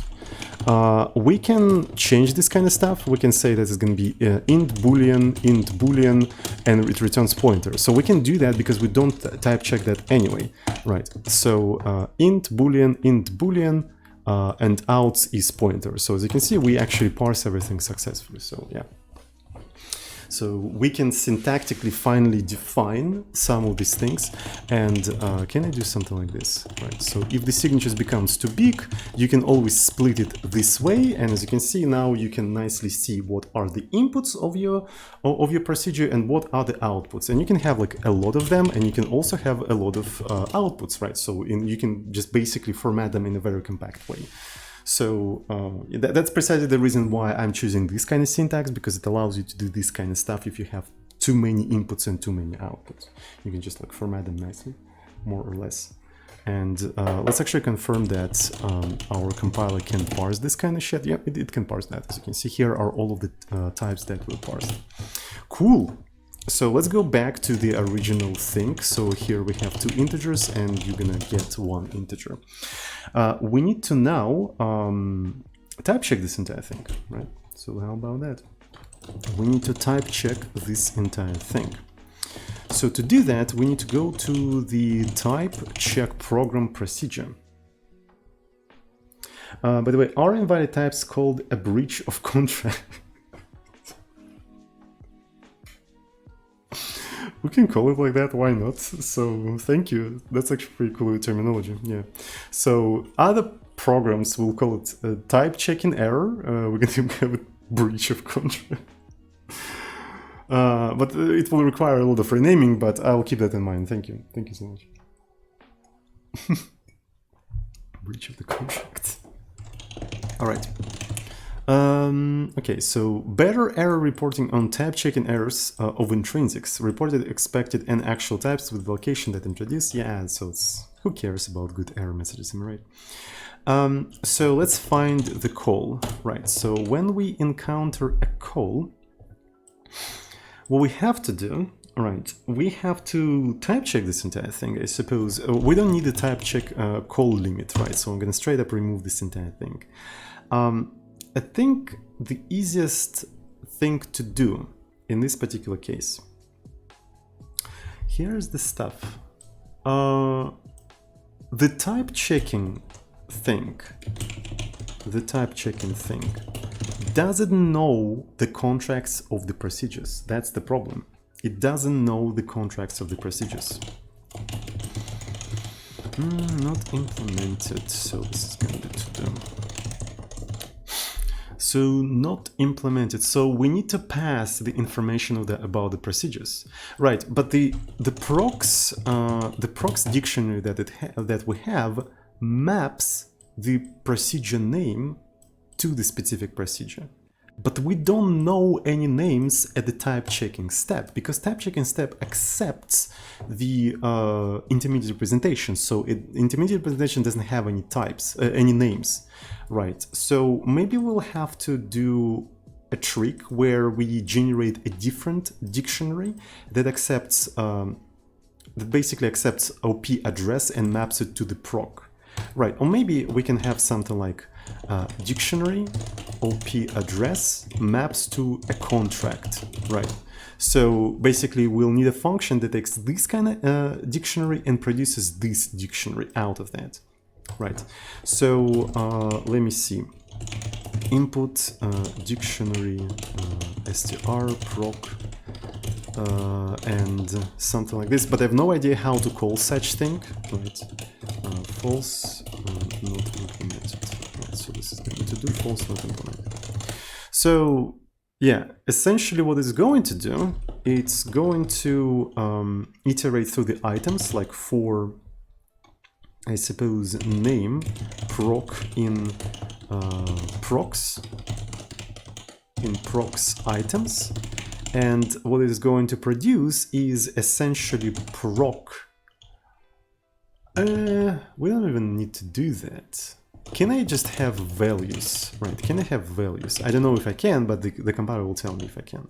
So, and in here we're gonna have map an address to a contract, to a specific contract, and then we can construct a dictionary out of that, right? So I want to have something like this, right? But the question is, like, I have no idea how to call such function, like.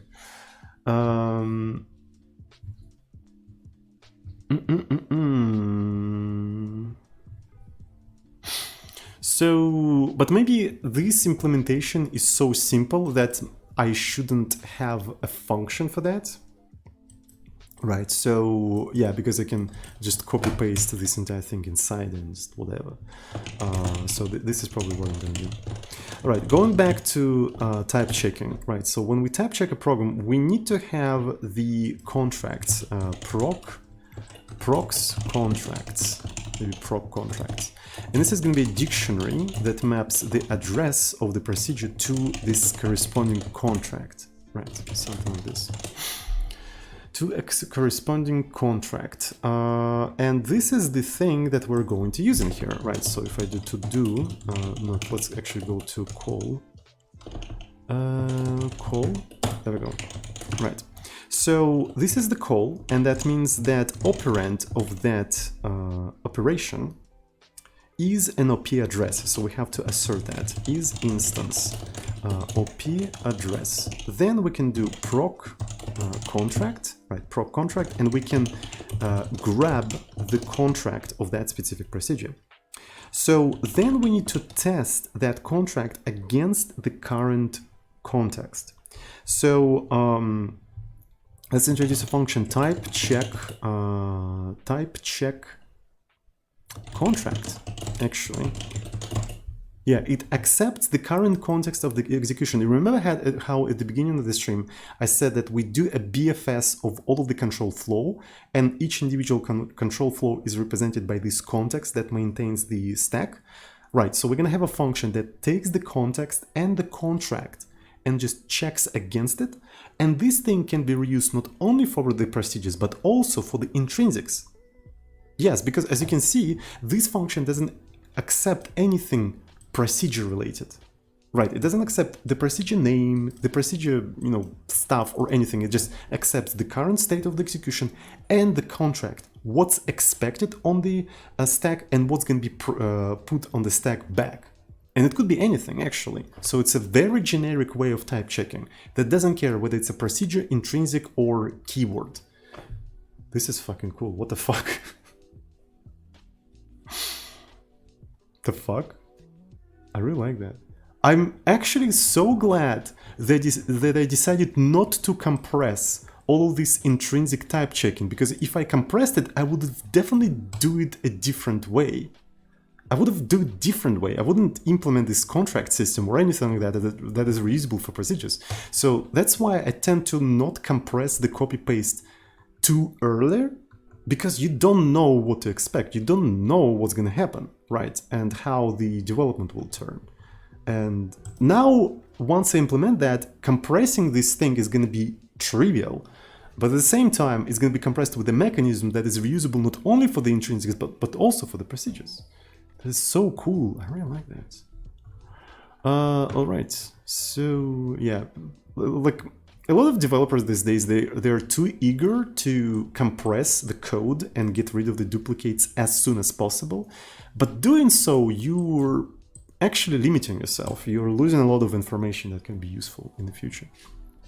So anyway, whatever. CTX IP +1. So after the call, we go next. Cat Bite, thank you so much for Twitch Prime subscription. Thank you, thank you, thank you. And welcome to our epic Porth Club. Porth. I'm sorry. I think I'm already tired. My brain is just like shutting down. Instead of like doing something, it starts to produce like weird noises and whatnot. So I really apologize for that. So here's the context, and then we're gonna accept the contract. All right, so here's the contract. And holy shit, for the intrinsics, we can create a dictionary that accepts an intrinsic and returns a contract. Right, and then you can just use the same function to type check intrinsics and with contracts and shit like that. Holy fuck, that's so cool. Well, you can say that doing things this way is obvious, but I would argue that it's obvious because we went this entire path of copy-pasting and researching and doing things. Of course, it is obvious right now. It is not obvious when you have an empty file. Right, so when you source code, when you haven't written a single line of code, this kind of stuff is not particularly obvious. It is obvious right now because we've done a lot of work to make it obvious. Right, so I don't know who I'm arguing with, I'm sorry. So anyway, and type checking is going to be Cat's Bite is gifting 5 tier 1 subs. Thank you so much for gifting 5 tier 1 subs. And everyone who got the sub, welcome to Epic Porth Club. About that.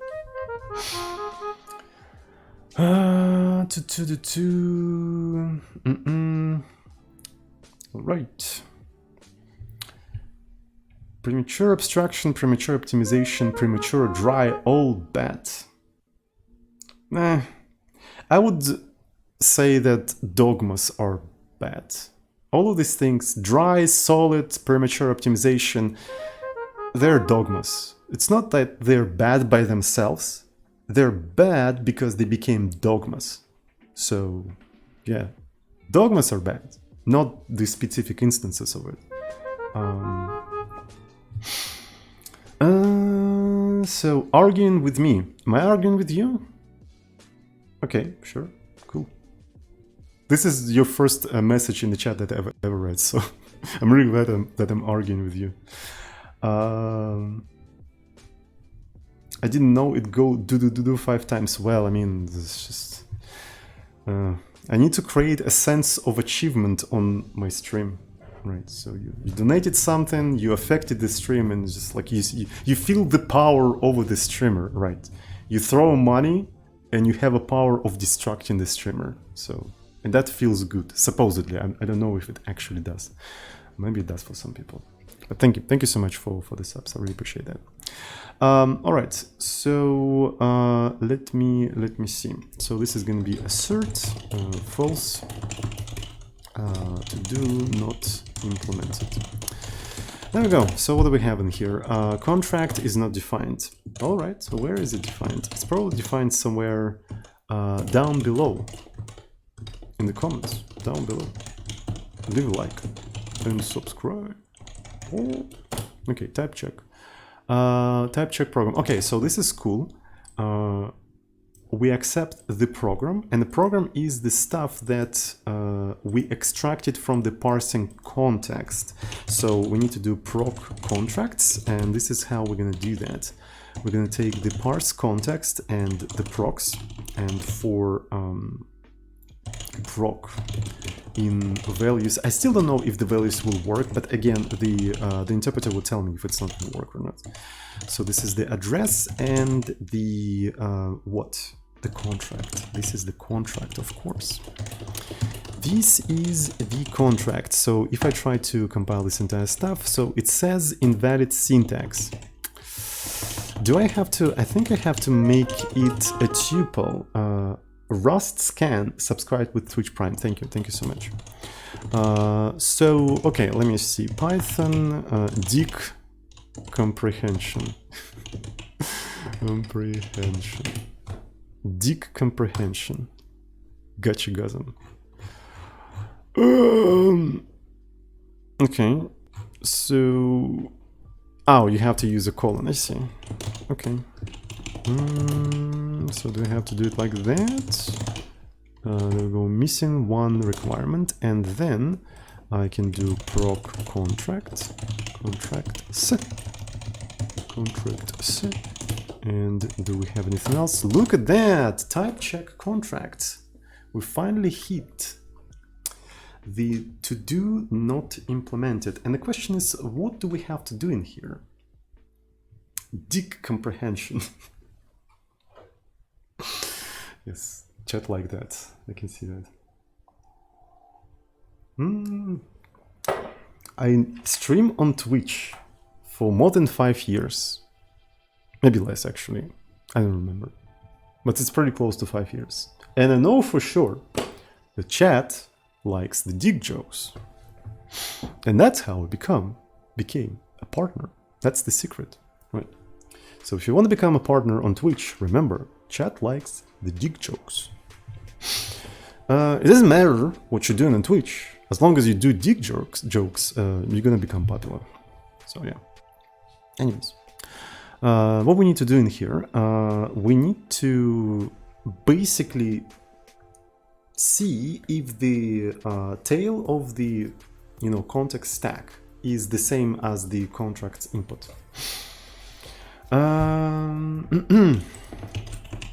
So I wonder how we can do all of that. If I know the size of the stack, can I use slice syntax to just sort of and compare it with what expected? I think I can, right? So I always have a hard time comprehending dig, because it's dig comprehension. No, I have a hard time comprehending the slice syntax quite often, so I don't quite understand it. But yeah, let me see what we can do. So if we have 1, 2, 3, 4, 5, whatever, right? And I want to take n last elements of this thing. Do I do it like -3? It gives me the third one. But if I put this thing, it gives me these two. But if I put it here, it gives me last 3. So you see, I don't understand the slicing syntax by heart. Every time I want to do something with it, I have to just brute force it. Maybe I'm just dumb, I don't know, but I'm just saying that it's not particularly intuitive. So every time, okay, I want to do this thing, I just brute force the indices, and yeah, that's how I do that. So last n is basically the first one, but negative, right? So cool. I'm really happy. So if you don't have enough of these things, right? If I do 10, it gives you the, okay, this is actually perfect. So we can make it like so. So the contract, actually ctx stack, right? Minus contract, contract ins len, like this, right? So that's what we do. And if these things are not equal to each other, they're not equal to each other, well, we're actually missing a lot of opportunity to properly report things, right? So my original idea was to basically take both of the stacks, maybe copies of these stacks, and pop their tops one by one and constantly compare them. right? And if I encounter a thing that is not equal, I have enough information to actually give to the user, right? I can report, okay, look, we expected one type, but got another one, and that another one was introduced there. So actually popping one by one from the top, pop the top, fucking damn. Anyway, so chat is truly horny. Like, I'm really glad that YouTube people don't see what's going on in the chat. So yeah. Anyway, so it will give us enough information. I think I need to make a small break. Right. So I'm already streaming for almost 2 hours. Chat needs to be boink. Chat needs to be boink. All right, so we're almost there, by the way. We're already parsing the procedure signatures, and we're almost have written the type checking for them, right?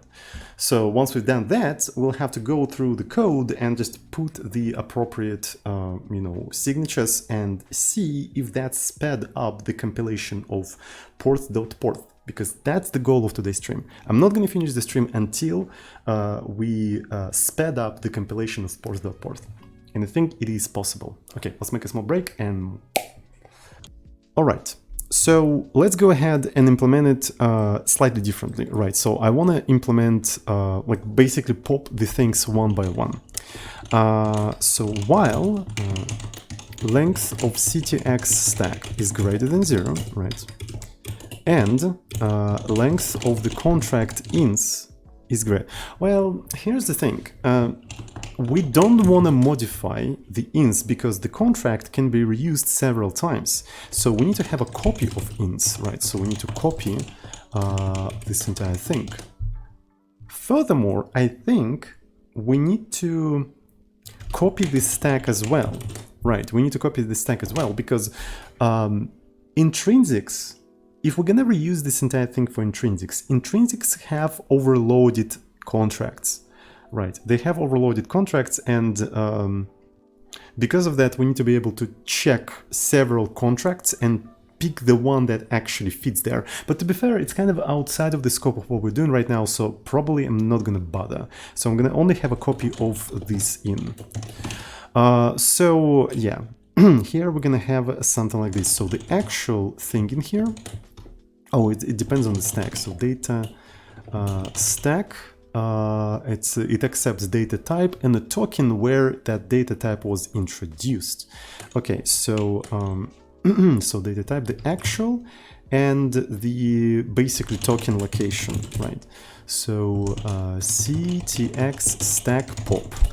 And the expected data type, as expected, is in ins. So we're gonna do pop. And here is the thing, if the actual not equal to expected, right? This is the perfect time to report an error, right? So compiler error with expansion stack. So we're gonna do, so what we're gonna do actually? So yeah, we can actually point at the token location, right? So we're gonna point at the location where an expected type was introduced, right? So we know where that actual type was introduced. We can use it as the location of the report, right? And what we're gonna say in here, unexpected data type, right? So here's an expected data type. And what we can do in here, I suppose we can just do actual, right? So here's the actual. And then we can say something like expected, right? Expected, and then we're gonna exit with this thing. Okay, and basically we keep popping the elements until one of them becomes empty, right? Until one of them becomes empty. So, and the question is, like, depending on which one became empty, we'll have to report different errors.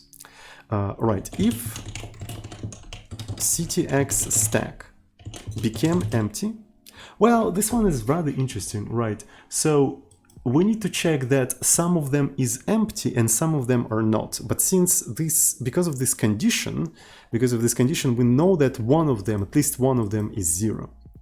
So the way we're going to do that, okay, so if the length of this thing is greater than the length of this thing, that means that this thing is 0, right?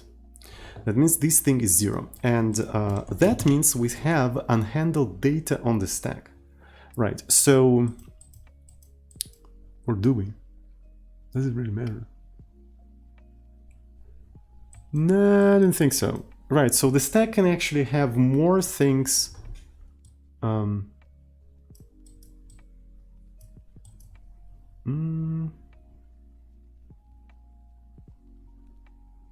Yeah, so that kind of makes sense. For some reason, I don't quite comprehend, like, should the stack be...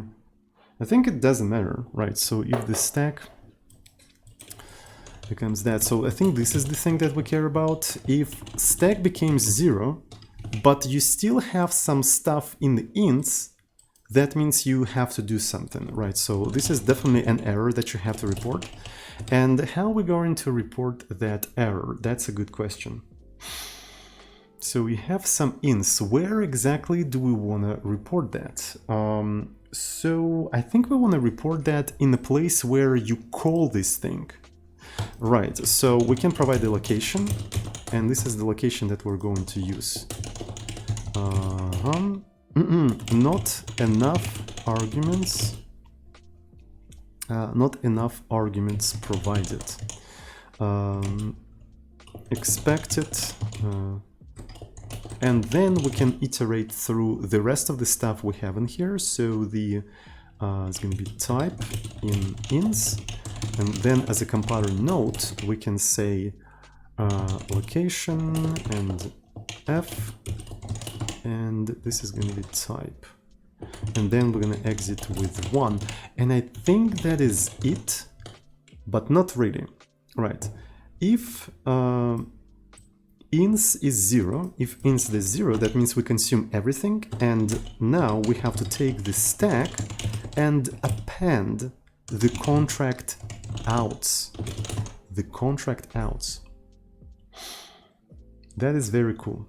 But here's the thing, it's not going to pass because the stack also accepts the location where those things were introduced. Those things were introduced in here. So, but it actually accepts the location in the form of a token. So that means here we have to provide this thing as a token. Introduced token, token location or something like that. Introduced token location, so that means this one with expansion stack, intro, let's actually call it intro token location, maybe just intro token, right? Intro token, token, so this is the token that introduced, so this is the intro token, and intro token location outs. We need to map this entire thing, right? So for type in outs, we're going to do type and intro token. So that's how we're going to do that, right? So I think this is the whole type checking process. I don't think we need to implement anything else in here, hopefully. So let's go ahead and compile the entire thing. So this thing expects more, and the token that introduced is the token that is part of the current OP. Don't freaking tell me that it just worked first try. Don't freaking tell me that it worked first try. I do not believe that. Okay. Okay. So if I remove this thing, fuck's sake, it worked first try. What the fuck? No, I can't believe that. There should be... Oh, I remembered. I think I remembered. We didn't type check the procedures themselves, I think. Right. You can do something like this, like 100. And it's going to... Yeah, it is going to work. And as you can see, it summed up the things. And I think one of the things we need to do in here is just like, yeah... Mass Plus subscribed with Twitch Prime. Thank you so much for 3 months of Twitch Prime subscription, and welcome to our epic Porth Club. Okay, excuse me. Here's the thing.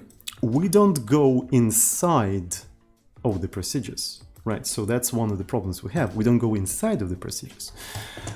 So how can we go inside of the procedures? That's a very good question. To go inside of the procedures, oh fuck.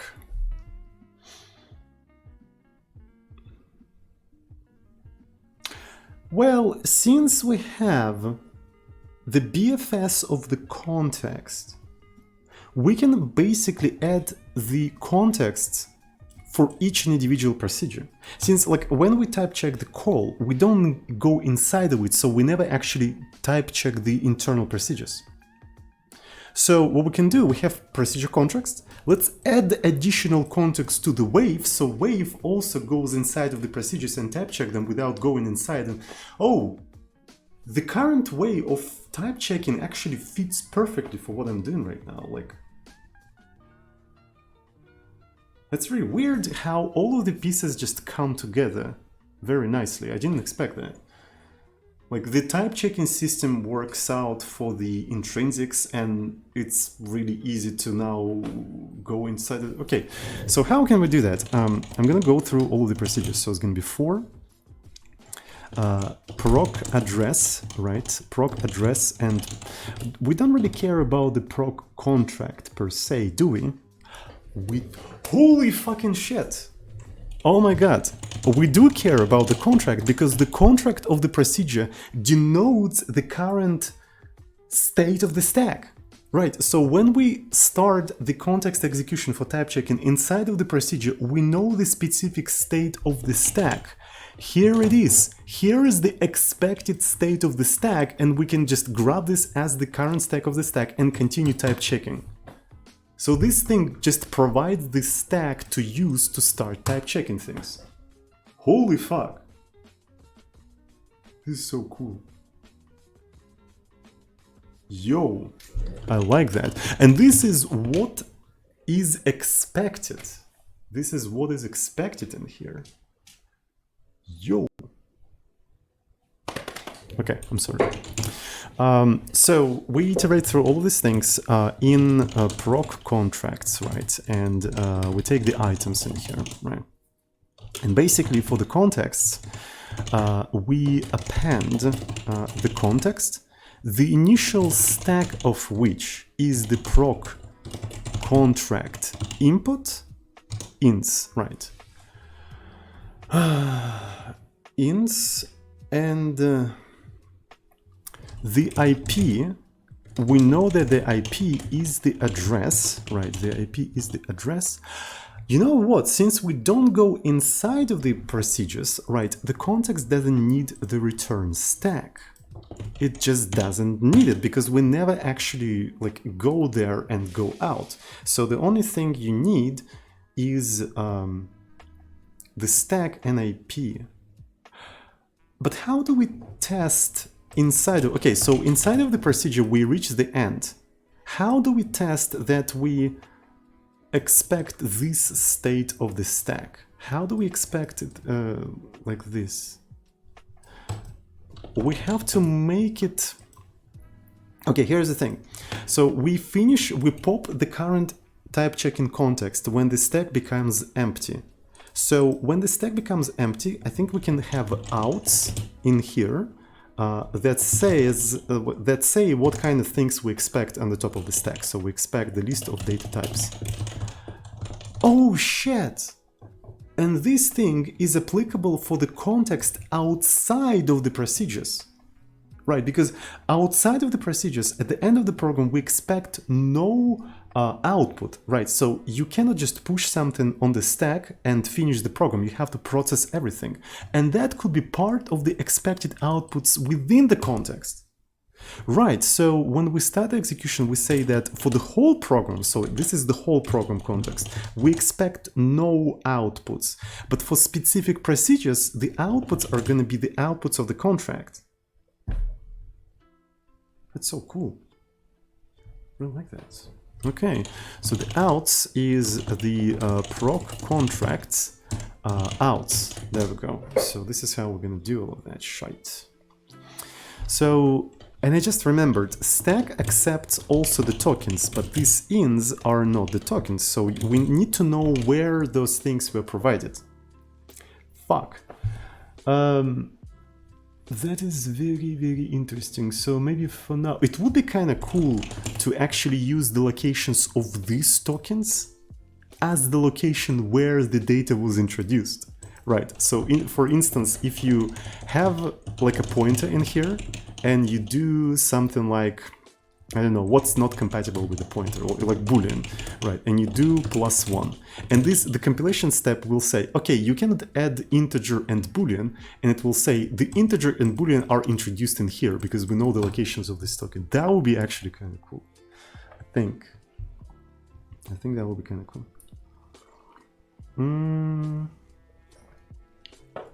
You just check the program as independent, proc as independent program. Yes, kind of. It's kind of like that, but for the proc, you have different expected outputs. For the main program, there is 0 outputs expected, and for the proc, there is very specific outputs expected. What's interesting is that if we going to introduce the following thing, that the main program expects the exit code, right? So you always have to have at least like one integer on the stack, and that integer is going to be used as the exit code. It would be trivial to enforce that. Basically, for the main program, just say that you expect data type integer as the whole program, and there you go. So, and then that integer is going to be used as the exit code. That is really cool. So everything just like fits together. This is unsettling, actually. The fuck?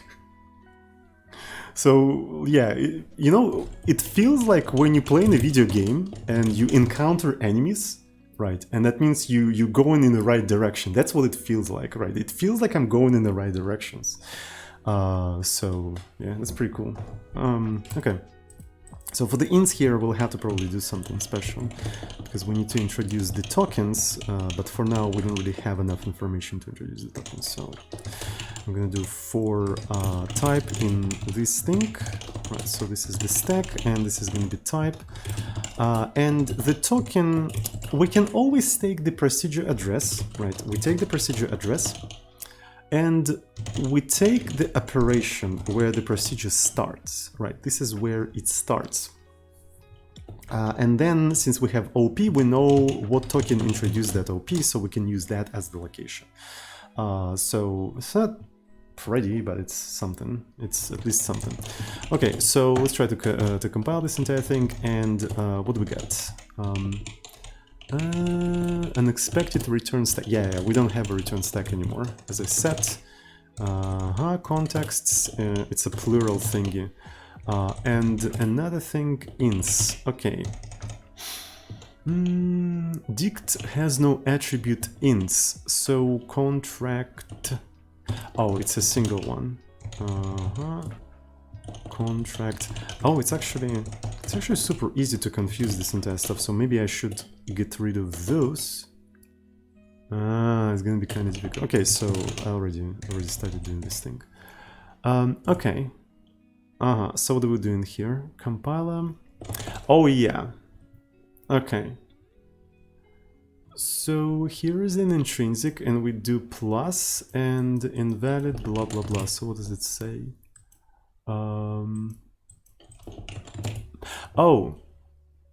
Oh yeah, so now we have to go through all of the context. Okay, I think I need to just type check this entire thing, right? So because I'm checking types at runtime, but I obviously need to check them at compile time, so I need to statically check everything. Alright, so finally, okay. Compiler notes, what do we have in here? Oh shit. Compiler note. Alright. Okay, so return stack. Okay, so this thing has to be re-implemented. To do, re-implement. Right, so this is the re-implement. Next one.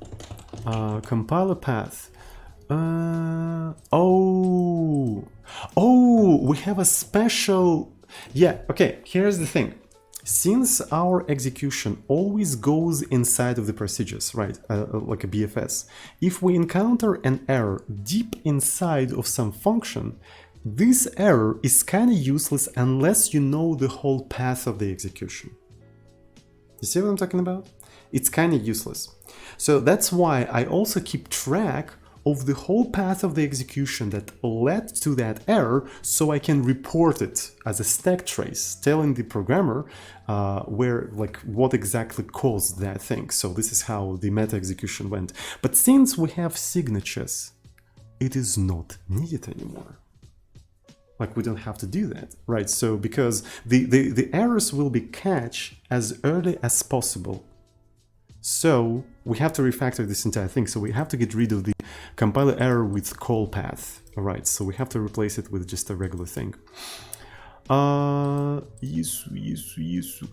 Freaking this. So we need to replace this call with just a thing with expansion stack, which accepts just the token. So this is basically what we have to do in all of these places. So that will require a little bit of Emacs magic to do the substitution by a regular expression. So let me quickly see how we can do that. So to be fair, it should be as easy as taking this thing and replacing it with something like this. Yeah. So because we're using the same names everywhere, so we're gonna query replace this thing. Oh shit. Oh fuck. Oh damn. Query replace. It's not even have to be regular expression. We have to replace this thing with this thing. Boom, boom, and let's just do that everywhere, right? Straight up everywhere. Is that fine? Okay, so unexpected word key stack. Okay, so here's the if, right? And when we split the execution for the if, we copy the return stack. We don't have a return stack, we don't have to do that anymore. But we have to copy the out. Okay, that one is interesting. So maybe I can do a little bit of Emacs magic yet again. I'm gonna replace this thing with just outs. Emacs is dumb. It didn't allow me to properly select this thing and do outs. Come on, you can do that. Okay.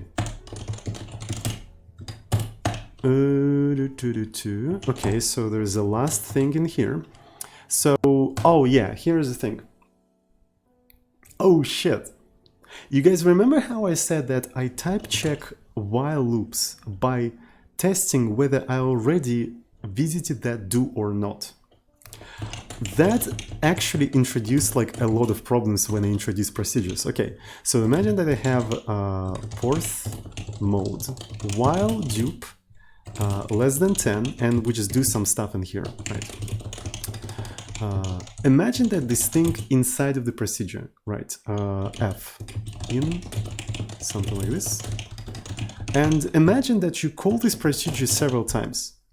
So on the first call, you visited do twice, and on the second call, you visited do second time. So, like, you also keep repeating that process, and this actually creates a lot of problems. So when I keep track of whether I visited do, I also keep track whether I visited it by a particular call path. So the execution path that led to that do is part of the key that I use to keep track of whether I visited that do or not. So as you can see, this entire stuff became even more complicated. But now, again, we don't have to do that. So that means I can just simplify that, because we're never gonna have different execution paths that led to the same do, because we don't go inside of the procedures anymore. So that simplifies everything. So we have visited do, right? And the key of visited do is a call path. So I can replace it with the OP address. There we go. So let's actually go through the compilation errors. So context doesn't have this stuff. All right, so this is the call path. So instead of call path, I can just use ctxip. Solve the halting problem. Accidentally. If Porth is gonna solve the halting problem, it's definitely gonna be accidentally. It's not gonna solve it, by the way. It's indecidable. So Okay, so what's the other stuff we have? All right, call path, and this is gonna be ctx IP. Do we do anything else? Missing positional. Okay, so this is another thing. So this is the contracts. So program contracts. The fuck is this? And then we have to provide the proc contracts. There we go. We're almost there. Hopefully.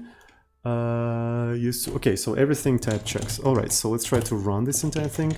Invalid argument type for plus. Wait. Did it freaking just work first time again? Disgusting. Okay, so really, it just freaking worked. Invalid expected int or pointer, but we'll okay. So I'm gonna remove that stuff. And okay, yes, of course, we need to re-implement return. We need to re-implement return. This is very important.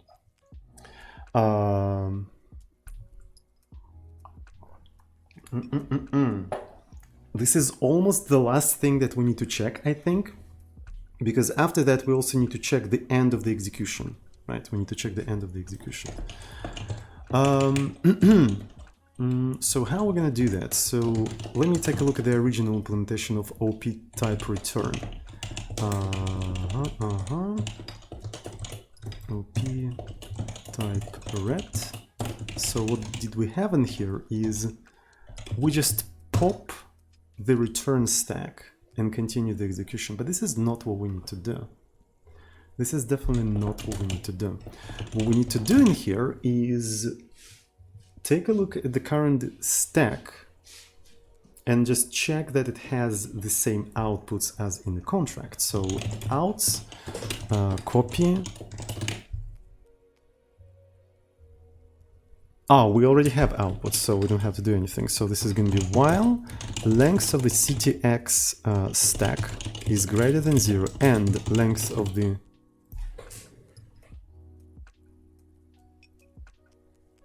yeah, that's fine. It's kind of the same code as for the type check contract or something, except can I just reuse that shit? But it requires kind of a different contract. Huh. Can I just reuse that? So intra token. Okay, so that's fine. OP token. So here is the current context. And the contract in this case is going to be... So inside of the contract, I'm using only ints and outputs, and for the stack so here, by the way, this stack is incorrect. I have to use the no, it's fine. I'm just thinking, how can it be done? Right, because in that case the outputs become the inputs, right, for the return. So I think the type checking of this thing should be slightly different. I think we should pass the only ints but not outs, because in the contract, well, in the contract outs we still use them.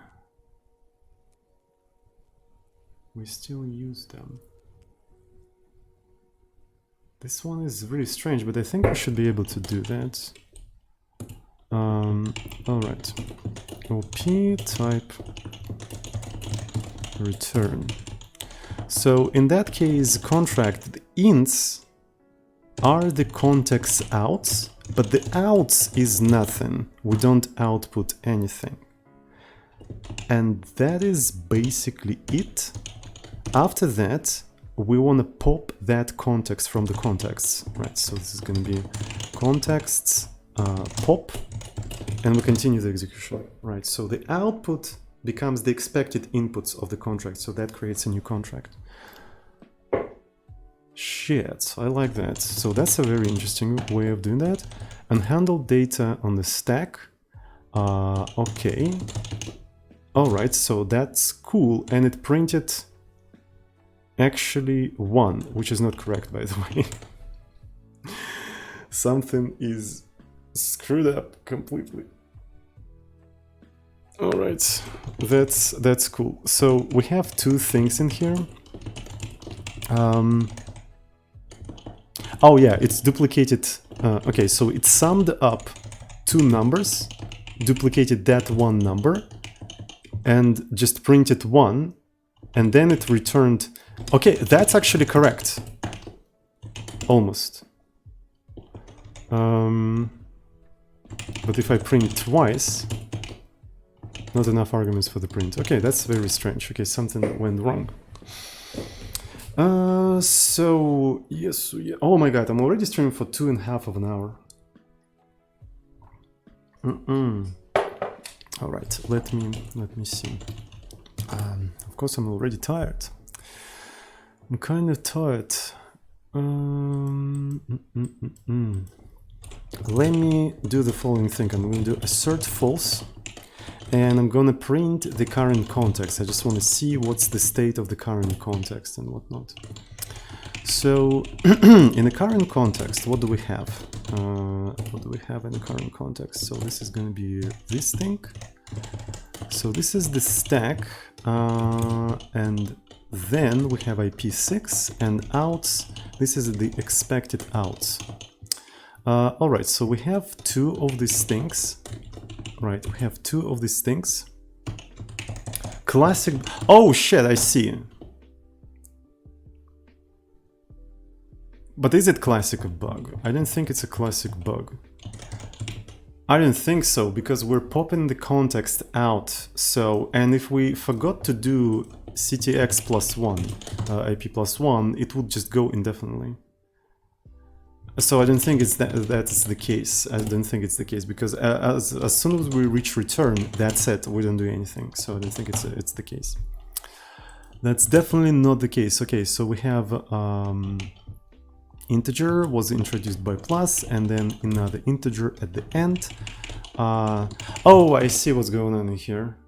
Yeah, checking out outs is not the same as checking out inputs, because I see. So the bug was the mistake of me using this thing for type checking, the final thing. All right, so we have to do that properly, right? So I want you to cheat a little bit, you know, forcing CD and stuff, but didn't work out. You cannot reuse type check contract for checking expected outputs. You can use it for checking expected inputs, right? But for the expected outputs, you can't really use it because you have to use up the whole stack, right? Furthermore, that makes it actually kind of easier, right? So you can take the stack and you can strip off all of the locations, right? So you can do something like for what is that? So it has a type and then the token, but we don't give a shit about it, right? And we return only types, right? So here's the thing. And then we compare it with the CTX outs, right? And then we're going to print it like that. So we're going to do actual outs. So here is the actual outs, and this is what we have in the stack, actual outs. If those things are not equal to each other, we're going to say compiler error with expansion stack. So we're going to provide the token in here. Okay. Unexpected data on the stack, right? So this is going to be that. Compiler note OP token F expected this thing, which is the CTX outs. This is what we expected, but the actual was this thing, right? And in that case, we just do exit 1, and we don't have to do CTX +1. We have to do contexts pop. We're not continuing the execution of the current context. We're just straight up removing it, right? Because we're done with that context. It reached the return. It went to void, right? So, all right. Can we execute that? Unexpected word context. Okay, so that makes sense. Thank you so much. All right. Unsupported operand, blah, blah, blah. Where did that happen? Compiler diagnostic, type check, compiler note, because that shit has to be location, of course. Yes, unexpected data on the stack. Expected, but actual. Okay, cool. That is very interesting. So I suppose it didn't compare it properly. Am I? Oh yeah, I'm an idiot. Okay, so actual outs. Actual outs. Okay, now we're talking. Okay, look at that. Unexpected data on the stack. Expected 1 integer, actual 2 integers, and we failed the compilation of our nation. Isn't that cool? I think it's pretty cool. We can actually go even further. So we can give you the locations of these things. I think that will be actually very useful. So for, this is not how we do that. So because of that, we can just do it like this. For token, maybe talk in ctx stack, and it's going to be compiler note. This one is going to be simply out. We need to have a type. Talk, and this is going to be the type.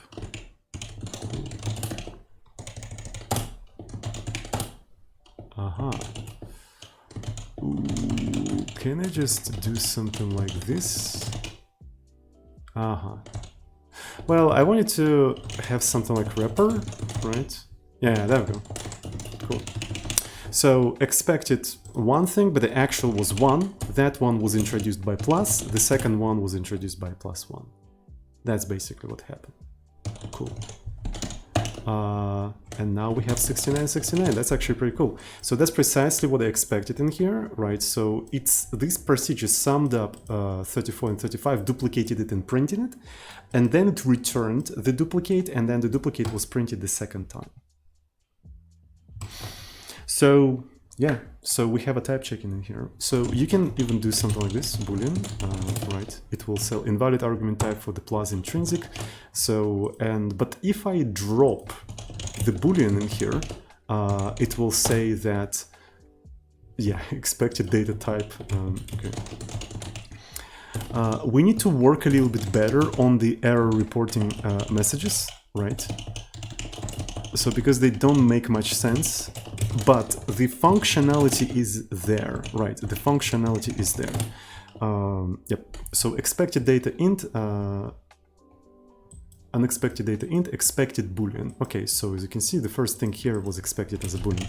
But if I provide true, I think you cannot just provide true if you didn't include the standard input. So that means I'm going to do something like 1. Cast to boolean, and I think that will work. There we go, that fucking works. Holy shit, it works. All right. So what we need to do now, we probably need to go through the entire standard library and just fix the contracts there. Okay, so we print those things somewhere. Let me see where we print all of that. Oh boy, I don't even know where to print all of that. Shit, I forgot where I print this thing. Print contract. So is that where we print that? So we iterate through the whole thing. Let me check. Yeah, that was the case. So it was for debugging purposes. Not enough arguments for this thing. Holy shit, it works. It works precisely as you would expect it. Yes, because you don't have this. Yeah. Right, because in a memory copy, you accept the size, the pointer, and you don't return anything, right? You just don't return anything, and that's why you just didn't have enough arguments for this thing. Holy fuck, that's pretty proud. Invalid argument of a type GT. I wonder why? Because...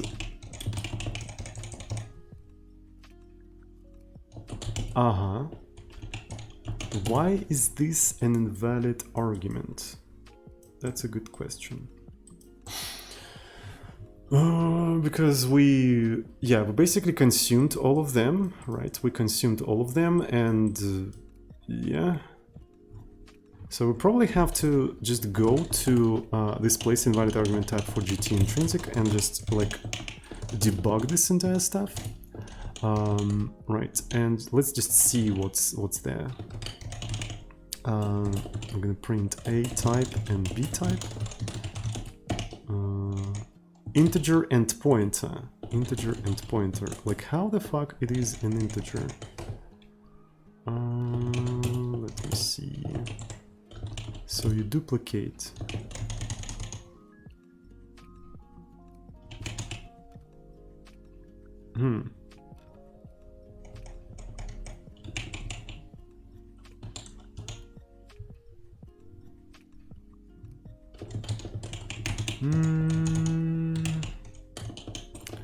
So I would presume that, okay, here's the pointer and the pointer, and we consumed both of them. We consumed both of them, and then this is the 0, and I'm not freaking sure, like, really. I think I'm already tired. I'm really fucking tired. I don't really usually stream for that long, so it's difficult for me to continue, but we're already kind of there. It's just like really unclear why the fuck the order of type reversed somehow, maybe. So if I put something like integer, right, no, it still says that. So if I make all of them integers, invalid GT, no, it doesn't do that. Is it something with dupe? It doesn't matter how I invert them, alright. So it's something else, it's something super dumb that I don't notice. And I'm not freaking sure. 16 is broken. I don't think it's broken per se. So it's supposed to... Yeah, okay, so here's the first pointer, and you push the second pointer in here, and you just consume that, and just should be nothing. Oh boy, alright, so let me see. Store 64. Store 64. Okay. We're almost there, we're almost there. That's the most infuriating thing.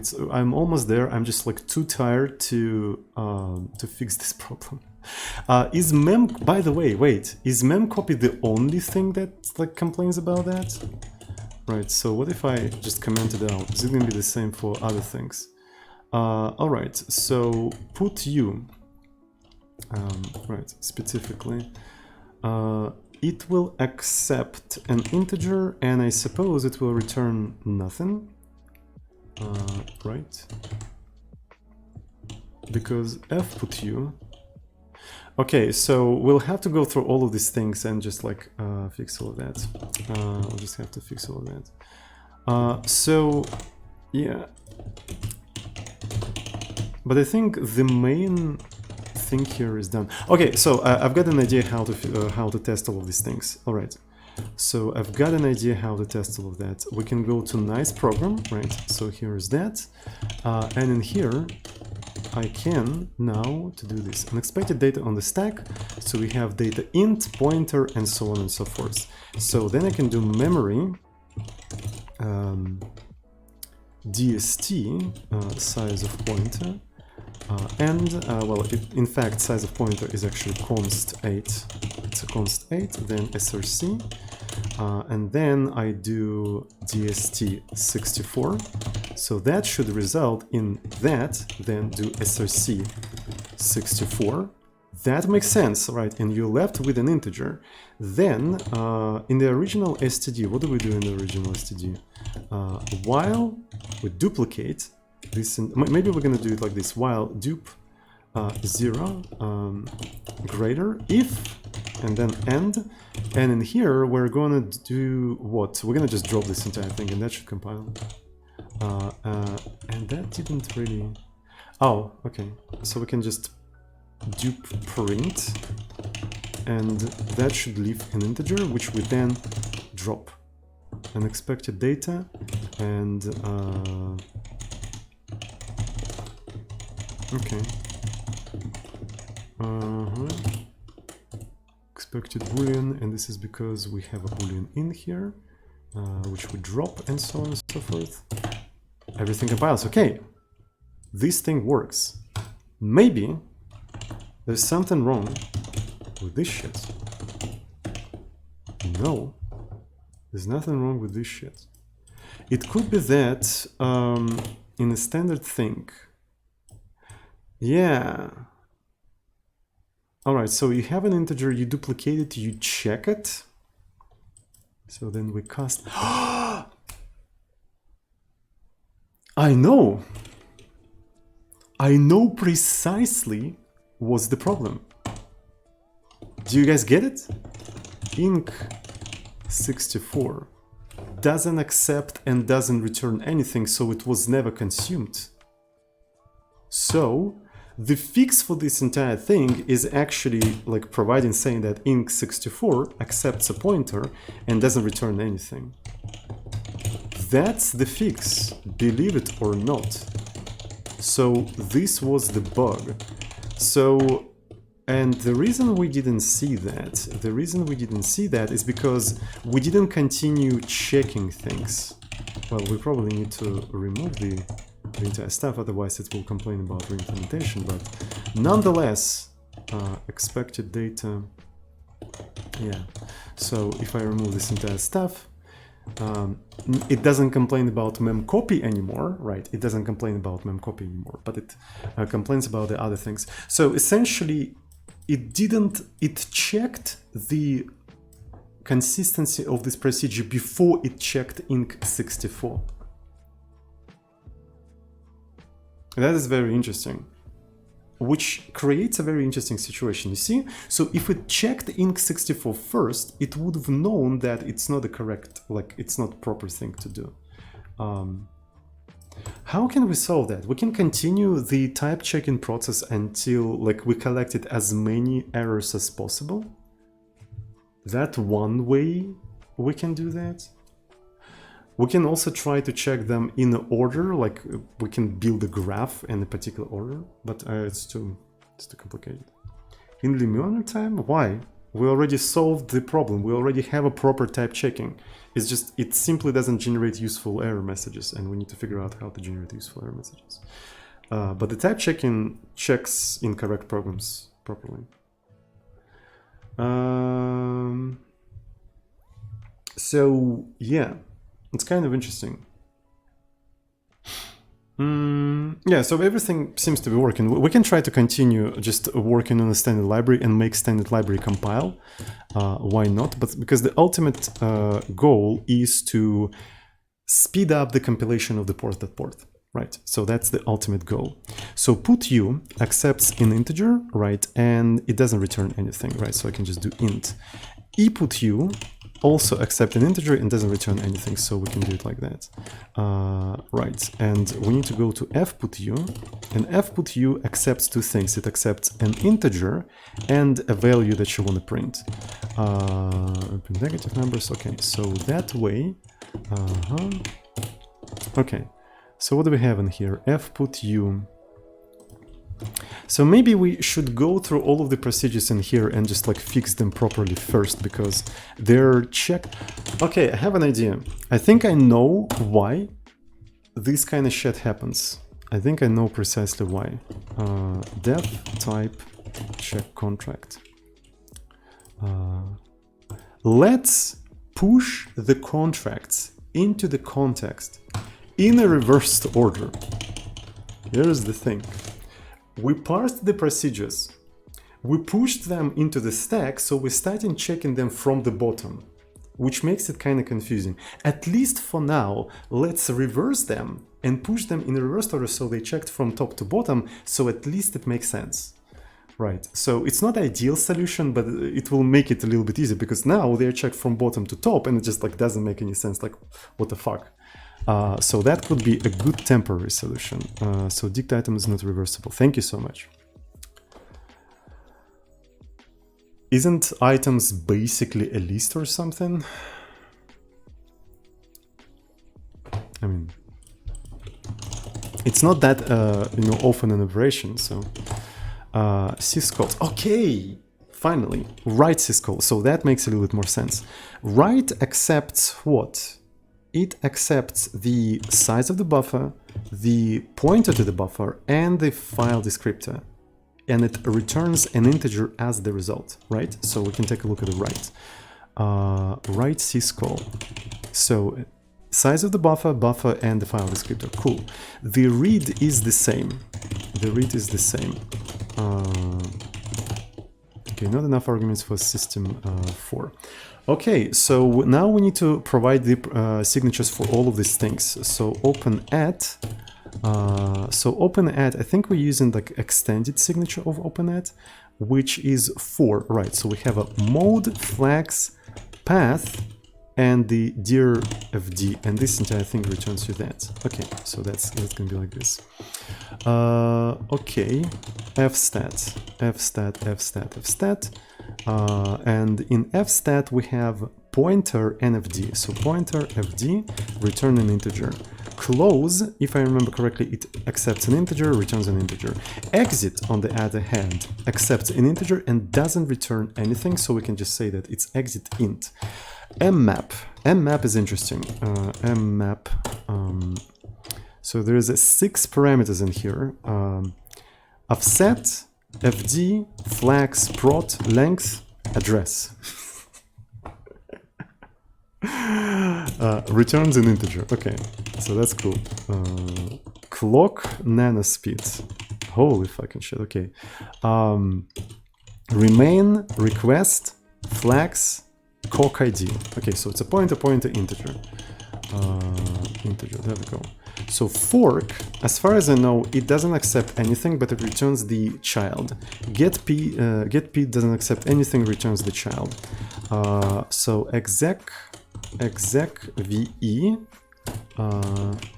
accepts environment args file name, returns an integer. Wait for, okay, wait for accepts 4 arguments, duh. Pointer, options, w status, pid, returns an integer. Okay, wait for it, haha. Not enough arguments for diff mode. Well, yeah, so this one accepts an integer, returns an integer. That's easy. Integer, and that's the same for all of these motherflippers. Okay, so checking all of that in that specific order was actually a good idea, I think. Not enough arguments for diff. Yeah, it's actually double. Integer. Nth argument. I think this one accepts integer and returns a pointer, if I remember correctly. I think that's what it does. Okay. strlen, so it accepts a pointer, returns an integer. This one is interesting, so... Well, it accepts 2 pointers, returns an integer. Actually, it returns a boolean. So sister to Esther. Okay, so it accepts pointer and returns integer pointer because the string in Porth is the size. So first size of the string, then the string itself. Okay, cool. All right. So what do we have in here? fputs. fputs accepts the integer and then the size of the buffer, and then the buffer, and I think it returns nothing. Right. So it returns nothing. Puts just accepts int pointer, and this thing also just accepts int pointer.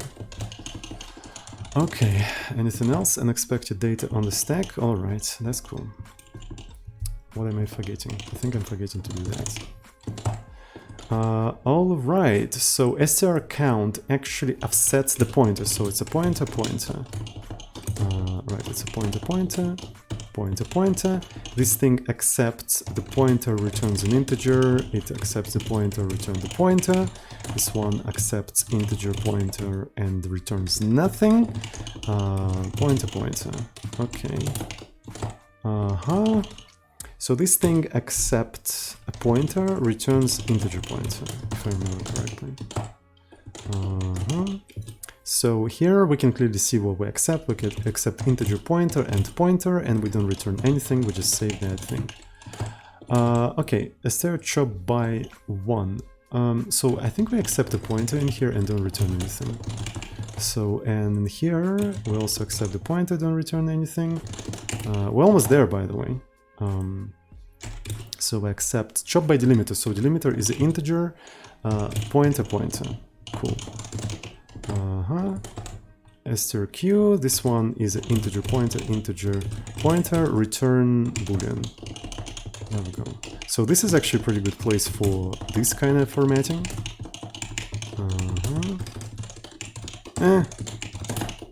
Okay, not enough argument. Is digit, so this thing accepts an integer, returns a boolean.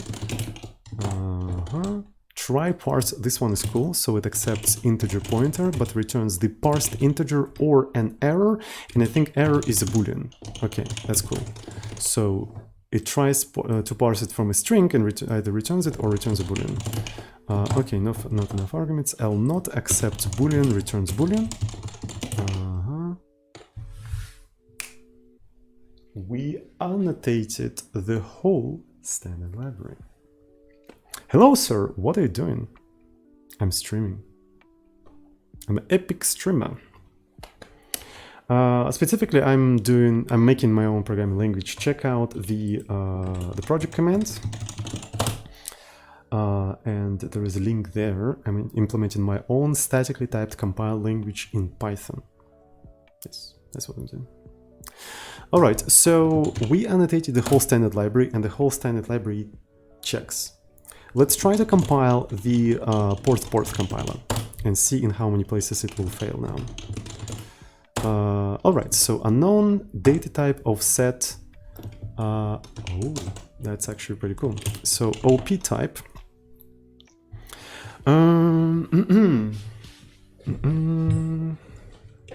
I feel so dumb when I struggle to center a div in a table and you do magic. Don't feel bad about it. I also have a hard time centering a div in a table. And I don't think it has anything to do with your intellectual abilities. I think the web is dumb.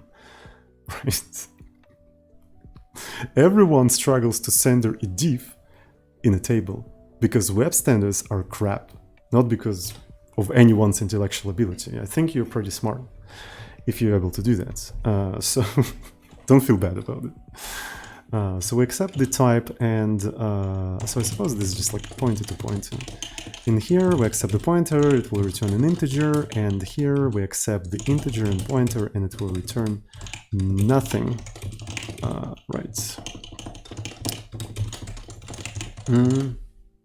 If you do web and you feel dumb, that's not because you're dumb. You're not dumb. You're smart. Web is dumb. Actually, like, web is really fucking hard. Doing web development is extremely hard, and I have a huge respect towards people who's doing that professionally every fucking day. Because that shit is insane. Holy fuck. It's more complicated than it should have been. I'm telling you, like, developing your operating system is probably, like, easier than doing web daily. Maybe not, I don't know, maybe I'm exaggerating, but it's fucking hard. It is fucking hard, holy fuck. Anyway. My biggest achievement in web development, take a look at sodding.org. Look at that. It's my website, sodding.org. Fucking centered vertically and horizontally. That's way more difficult than writing a statically typed compiled language in Python. That is way more fucking difficult. Anyway.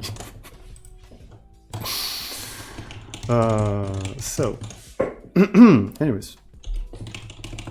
So this is the pointer in, and then pointer integer.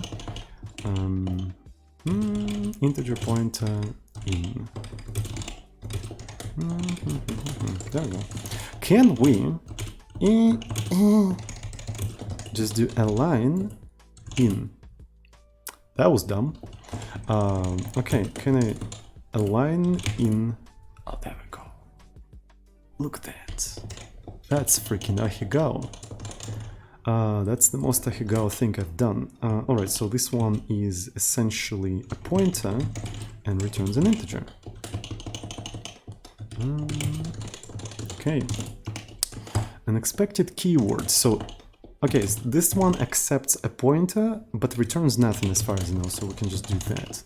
Unknown data type. When you simulate the stack, simulate stack push, I think we just put an integer and we don't return anything. Simulate stack count. Okay, so this one pops, but it basically just returns an integer without accepting anything. Okay, push operation. So I accept integer and don't return anything. So I just push this entire thing. Print operation. I don't remember. What does it accept? Does it just accept? I think it just accepts an integer and doesn't return anything. So we can just do that. Integers are not allowed in the procedure definition. Thank you so much. Dump OPs. I don't think it does anything. Strings are not allowed. Compile OPs. So this is... We're getting closer, chat. We're getting closer. Data type. So here I'm going to accept the pointer and I'm going to return an integer. So here, when I push something, I push an integer onto the stack. I think that's it. And here I return an integer, an expected keyword str start with. Okay, so this one is interesting because I already kind of annotated something.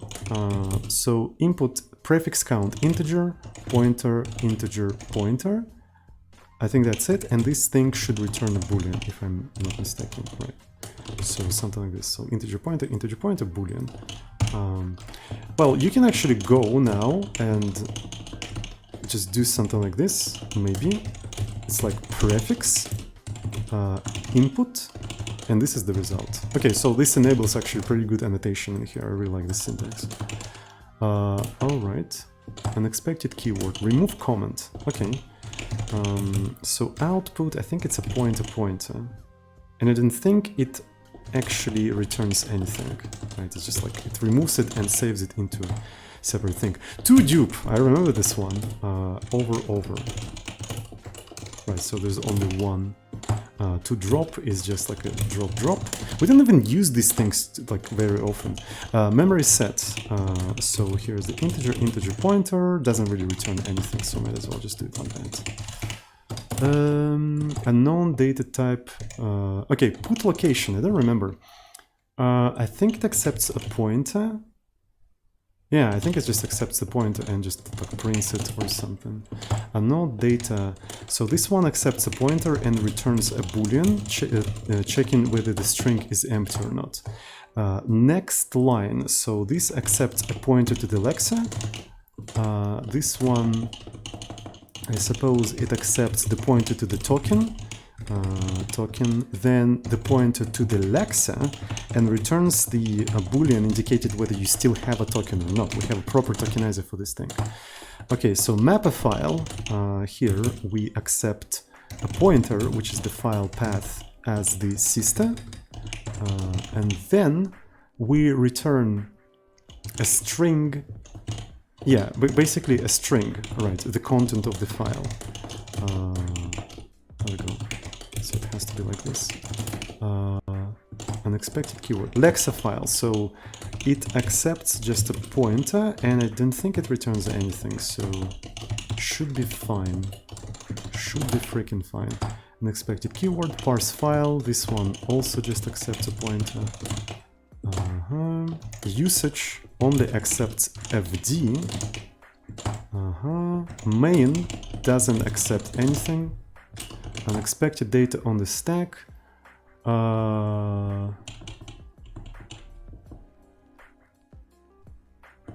That's very interesting. So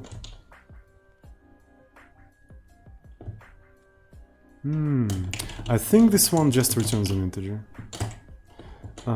Oh, I know what's up with that. So because before... Oh shit, here's an interesting point. Here's an interesting point. Remember how I said that we always go inside of the procedures to check its body, right? We always go inside of the procedures. And one of the interesting consequences is that you can write a procedure that is kind of generic, right? So you can write a procedure F that accepts any type and always casts that type to integer and just adds 69 or something. So it doesn't care that the input is a boolean or integer or pointer, it always casts there. And since we have type inference, the execution always goes there and, you know, confirms that, yeah, you can put any type in here. We can't do that anymore because in SimStack, if I take a look at this stuff, where is the SimStack? Yeah, this is literally what we did in here. Yeah, so we accepted anything and we always casted it to integer, and that worked. It doesn't work anymore, so we have to do something about that. We definitely have to do something about that. So one of the things we can do, we can just cast that to integer, right? So I just do that and I cast it to integer. And I suppose I'll have to do that like every time for all of these operations. So we'll have to do cast boolean. Right, let's see.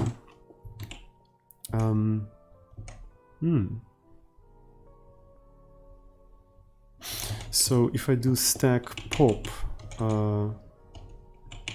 cast integer, I'm sorry, I need it, of course. Cast integer. So I wonder how many of such things we have in here. Might as well actually, I know all of these operations, right? Maybe I'm gonna rely on the compiler to tell me all of these places. There should be not that many of them. It's only the logical operations that require this kind of stuff. Okay, this thing doesn't accept any pointer. Okay, unexpected data. So what does it say? Integer expected pointer. Where did we expect the pointer? So map.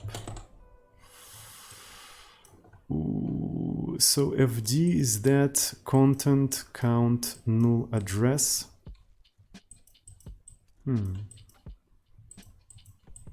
So I think I did a fucky-wacky somewhere in the standard library of mmap. Is that how mmap works? So all of these things are pretty much integers, right? Except the last one. So the last one is a pointer, but null is a pointer, if I remember correctly, right? So it is a pointer. So yeah, it's not what I think it is. Oh, I know. So it's a bug in this procedure. It's a bug in this procedure, right? And where is it defined? It's defined in the standard library. So it accepts. Oh, I see. I see. So that means I have to cast this. All right. I don't know how it worked for so long.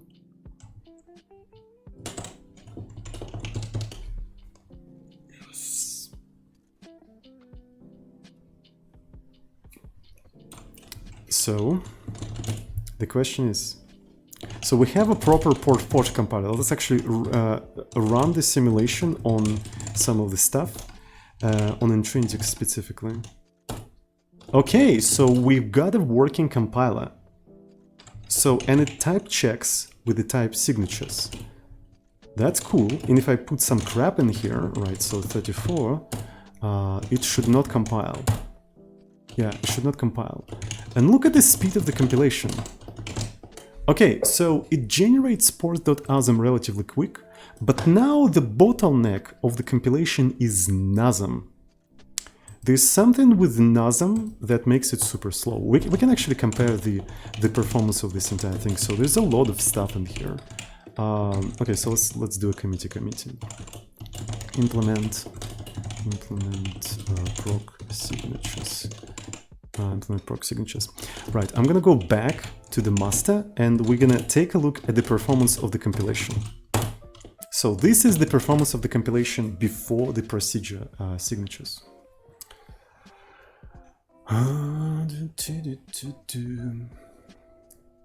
Just waiting.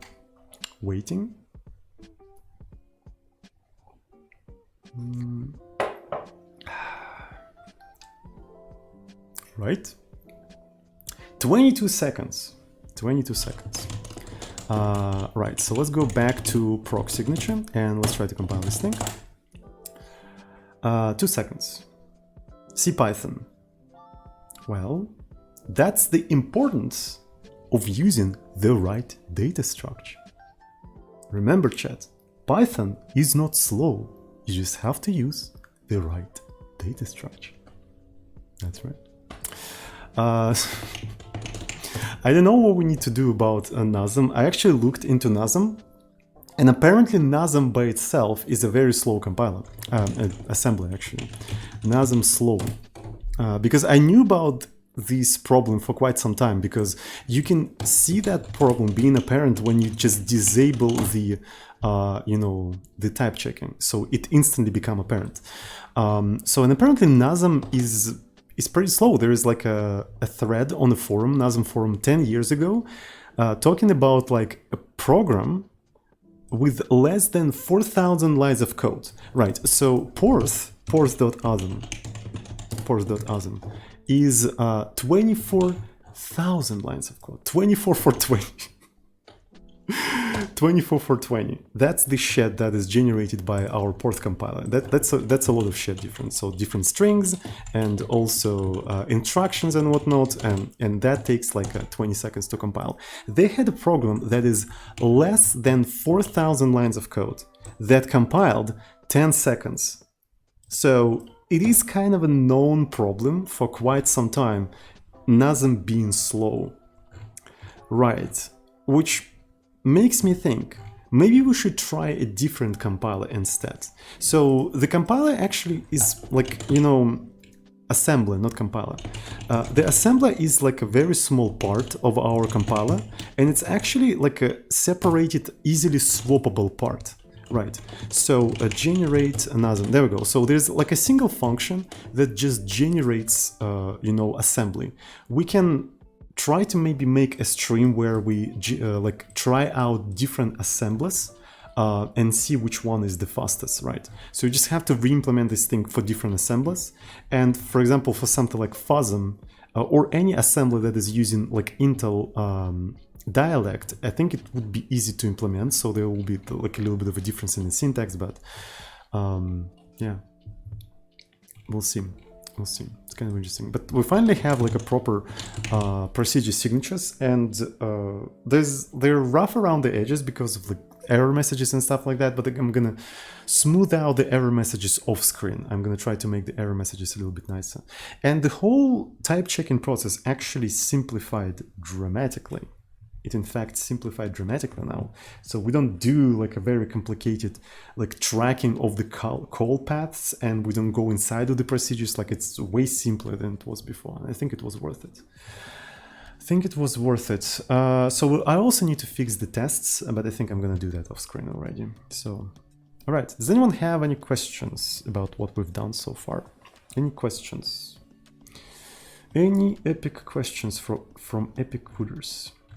Was and when? I don't know. It's on the list, but I don't know when exactly we're gonna do that.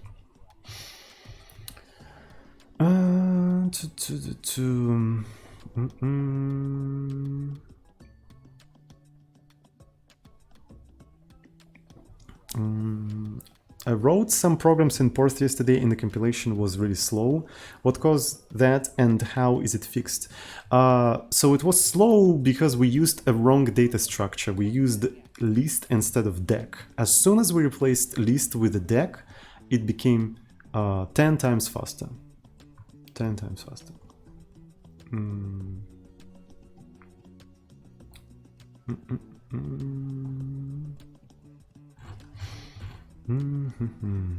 Will you have arrays in Porth? Well, you have a memory.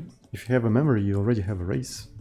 Because arrays, memory is basically an array of bytes, so you already have arrays.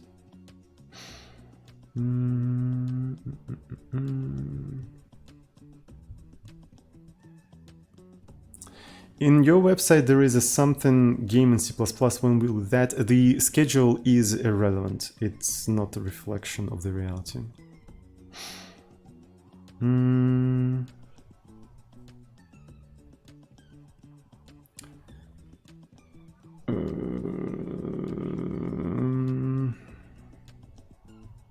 Arrays are just fancy pointer math, exactly.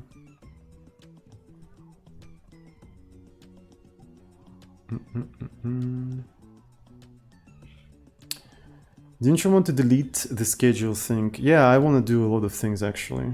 Deleting the schedule is one of the things I want to do, but there's a lot of them. Yeah, we are going to have the support for floating point numbers, of course. I didn't implement any floating point numbers because the goal right now is to make the compiler self-hosted, right? And to make the compiler self-hosting, you don't need floating point numbers. You usually need floating point numbers if you're doing some sort of like a graphics or physics simulation or stuff like that, right? I do plan to do graphics in Porth with like OpenGL and stuff like that. And once you go into like GPU stuff, you definitely need floats.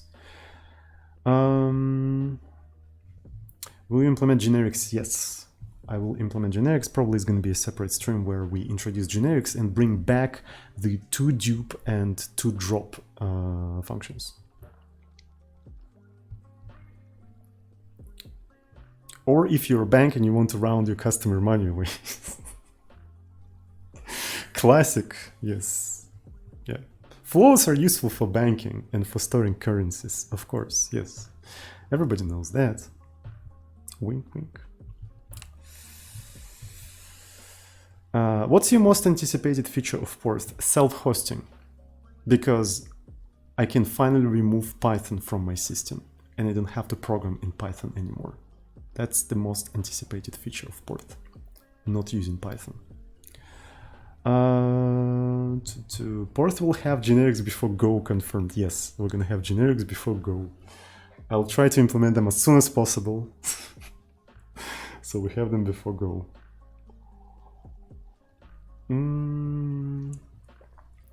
Are you going to be doing less of stream after that email you got? No. I'm gonna do as much of stream as usual. It's just like every time somebody emails me and tells me like, what the fuck is that? I'm gonna do a separate stream explaining it. That way I never have to explain things that are not needed to be explained, right? So nobody complained, everybody understood everything, so no need to explain anything. It's just pretty convenient, I think. Are you planning to have a local scope eventually?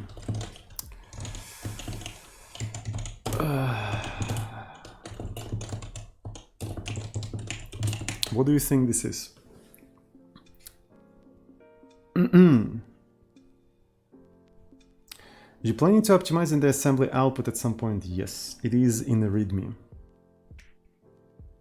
We have a plan in the README actually. So here's the Porth plan. Right, to be compiled, native, stack-based, Turing complete, statically type, self-hosting. We're currently here. So being optimized is one of the things. One of the things I would like to actually add is cross-platform. Because it's not right now. It can only work on my machine. It's not just can work only on Linux. No, it can work only on my machine. That's how cross-platform it is. Right.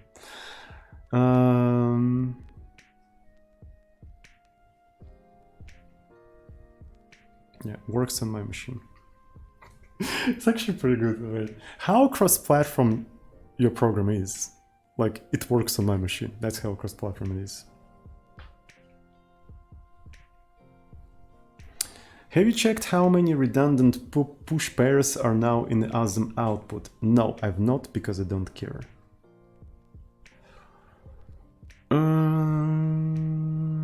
Because I'm doing self-hosting. I'm not doing optimizing. Optimizing is after self-hosting. So anything related to optimization, I don't care. I don't care. I don't care. I don't care. I don't care. I don't care.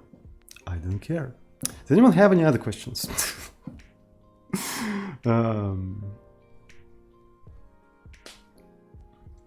Is it possible to write a native fork bomb in Porth? I have no idea. I don't know Porth. I know Porth because I wrote it, but I don't know anything about Porth. It is possible to write a native fork bomb in Porth, right? In fact, it has a fork syscall, right? It has a fork syscall, and I use it to actually run external processes from fork. So as you can see, here is a fork. Okay. Fourth bomb in Porth, yeah.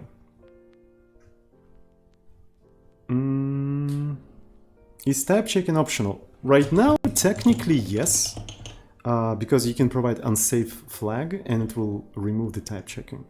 So it kind of is optional, but I'm not sure if I'm gonna actually keep it. So I don't know, maybe I'm gonna just keep this flag just in case. Because with that unsafe, you'll be able to do things that are not particularly possible. Right, for instance, let's actually write foo Porth, right, and you have a procedure f, maybe foo, right, that, excuse me, I guess it will accept a single integer, right, and if the integer is less than 10, then it will return 69, otherwise it will return 69 for 20. Right. So this thing is impossible to write in typed forth, right? Because like depending on the runtime parameter, function returns variable amount of elements, right? It returns a variable amount of elements. Furthermore, maybe we can actually put something like 0, 0, right? And then I can do 5. Let's actually do something like this. Yeah, 5 foo, and then while dupe not equal to 0, we're gonna print that thing, and there we go. And after that, that's it. So this kind of stuff is not really possible to implement in typed forth. This is not gonna ever type check because we're using like a very dynamic features, right? We're checking whether it's less than 10 or equal to 10 and greater, and depending on that you have a different amount of elements, and then we print those elements until we reach the 0, and in a typed forth it won't be able to like do that. So let me actually see if we can compile it with untyped forth. So foo Porth, and it seems to be working, so you have 69, but if I put 10 in here, it prints, yeah, it actually didn't print anything properly. That's very strange. What if I put 20 in here? Huh. So dupe not equal 0. Strange. I don't know why this doesn't work. I would expect it to work, but it doesn't work. So probably because maybe this is what I have to do. So we consume, I see. Oh yeah, I see.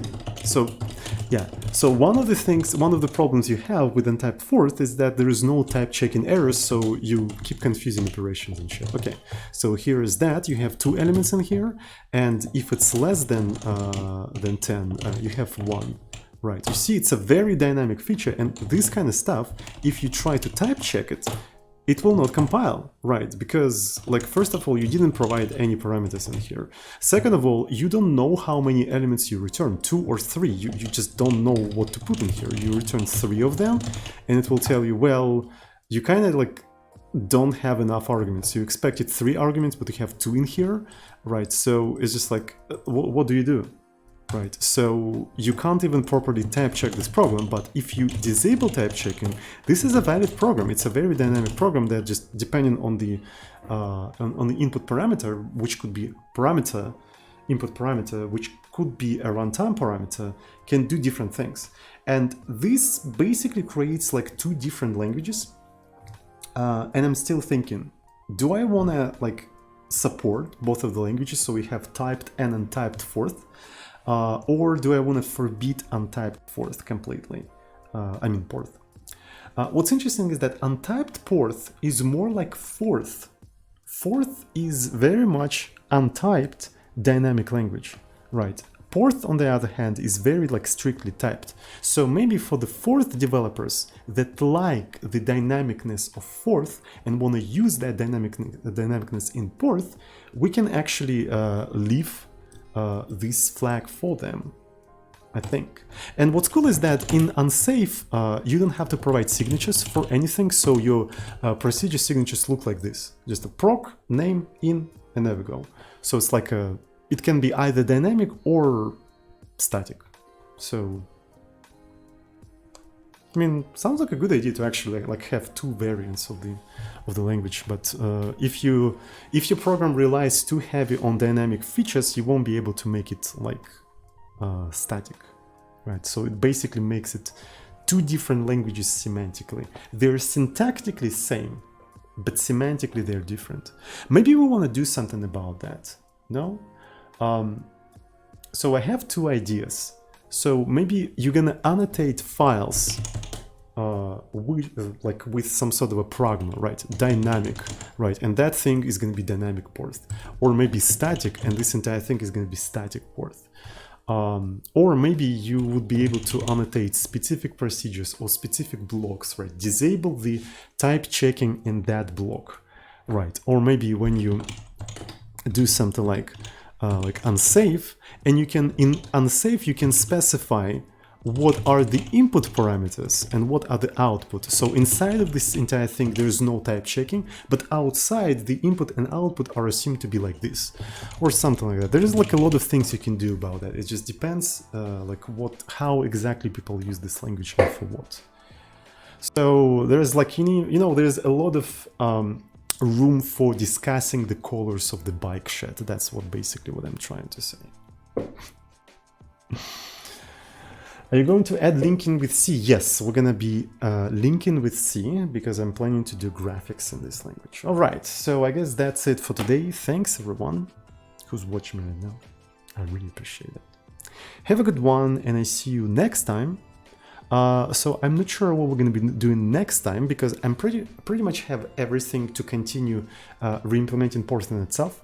So maybe the next stream, hopefully, the next stream is going to be me taking a couple of last steps in making this language self-hosted, right? As I already promised, I'm not going to make it self-hosted off screen.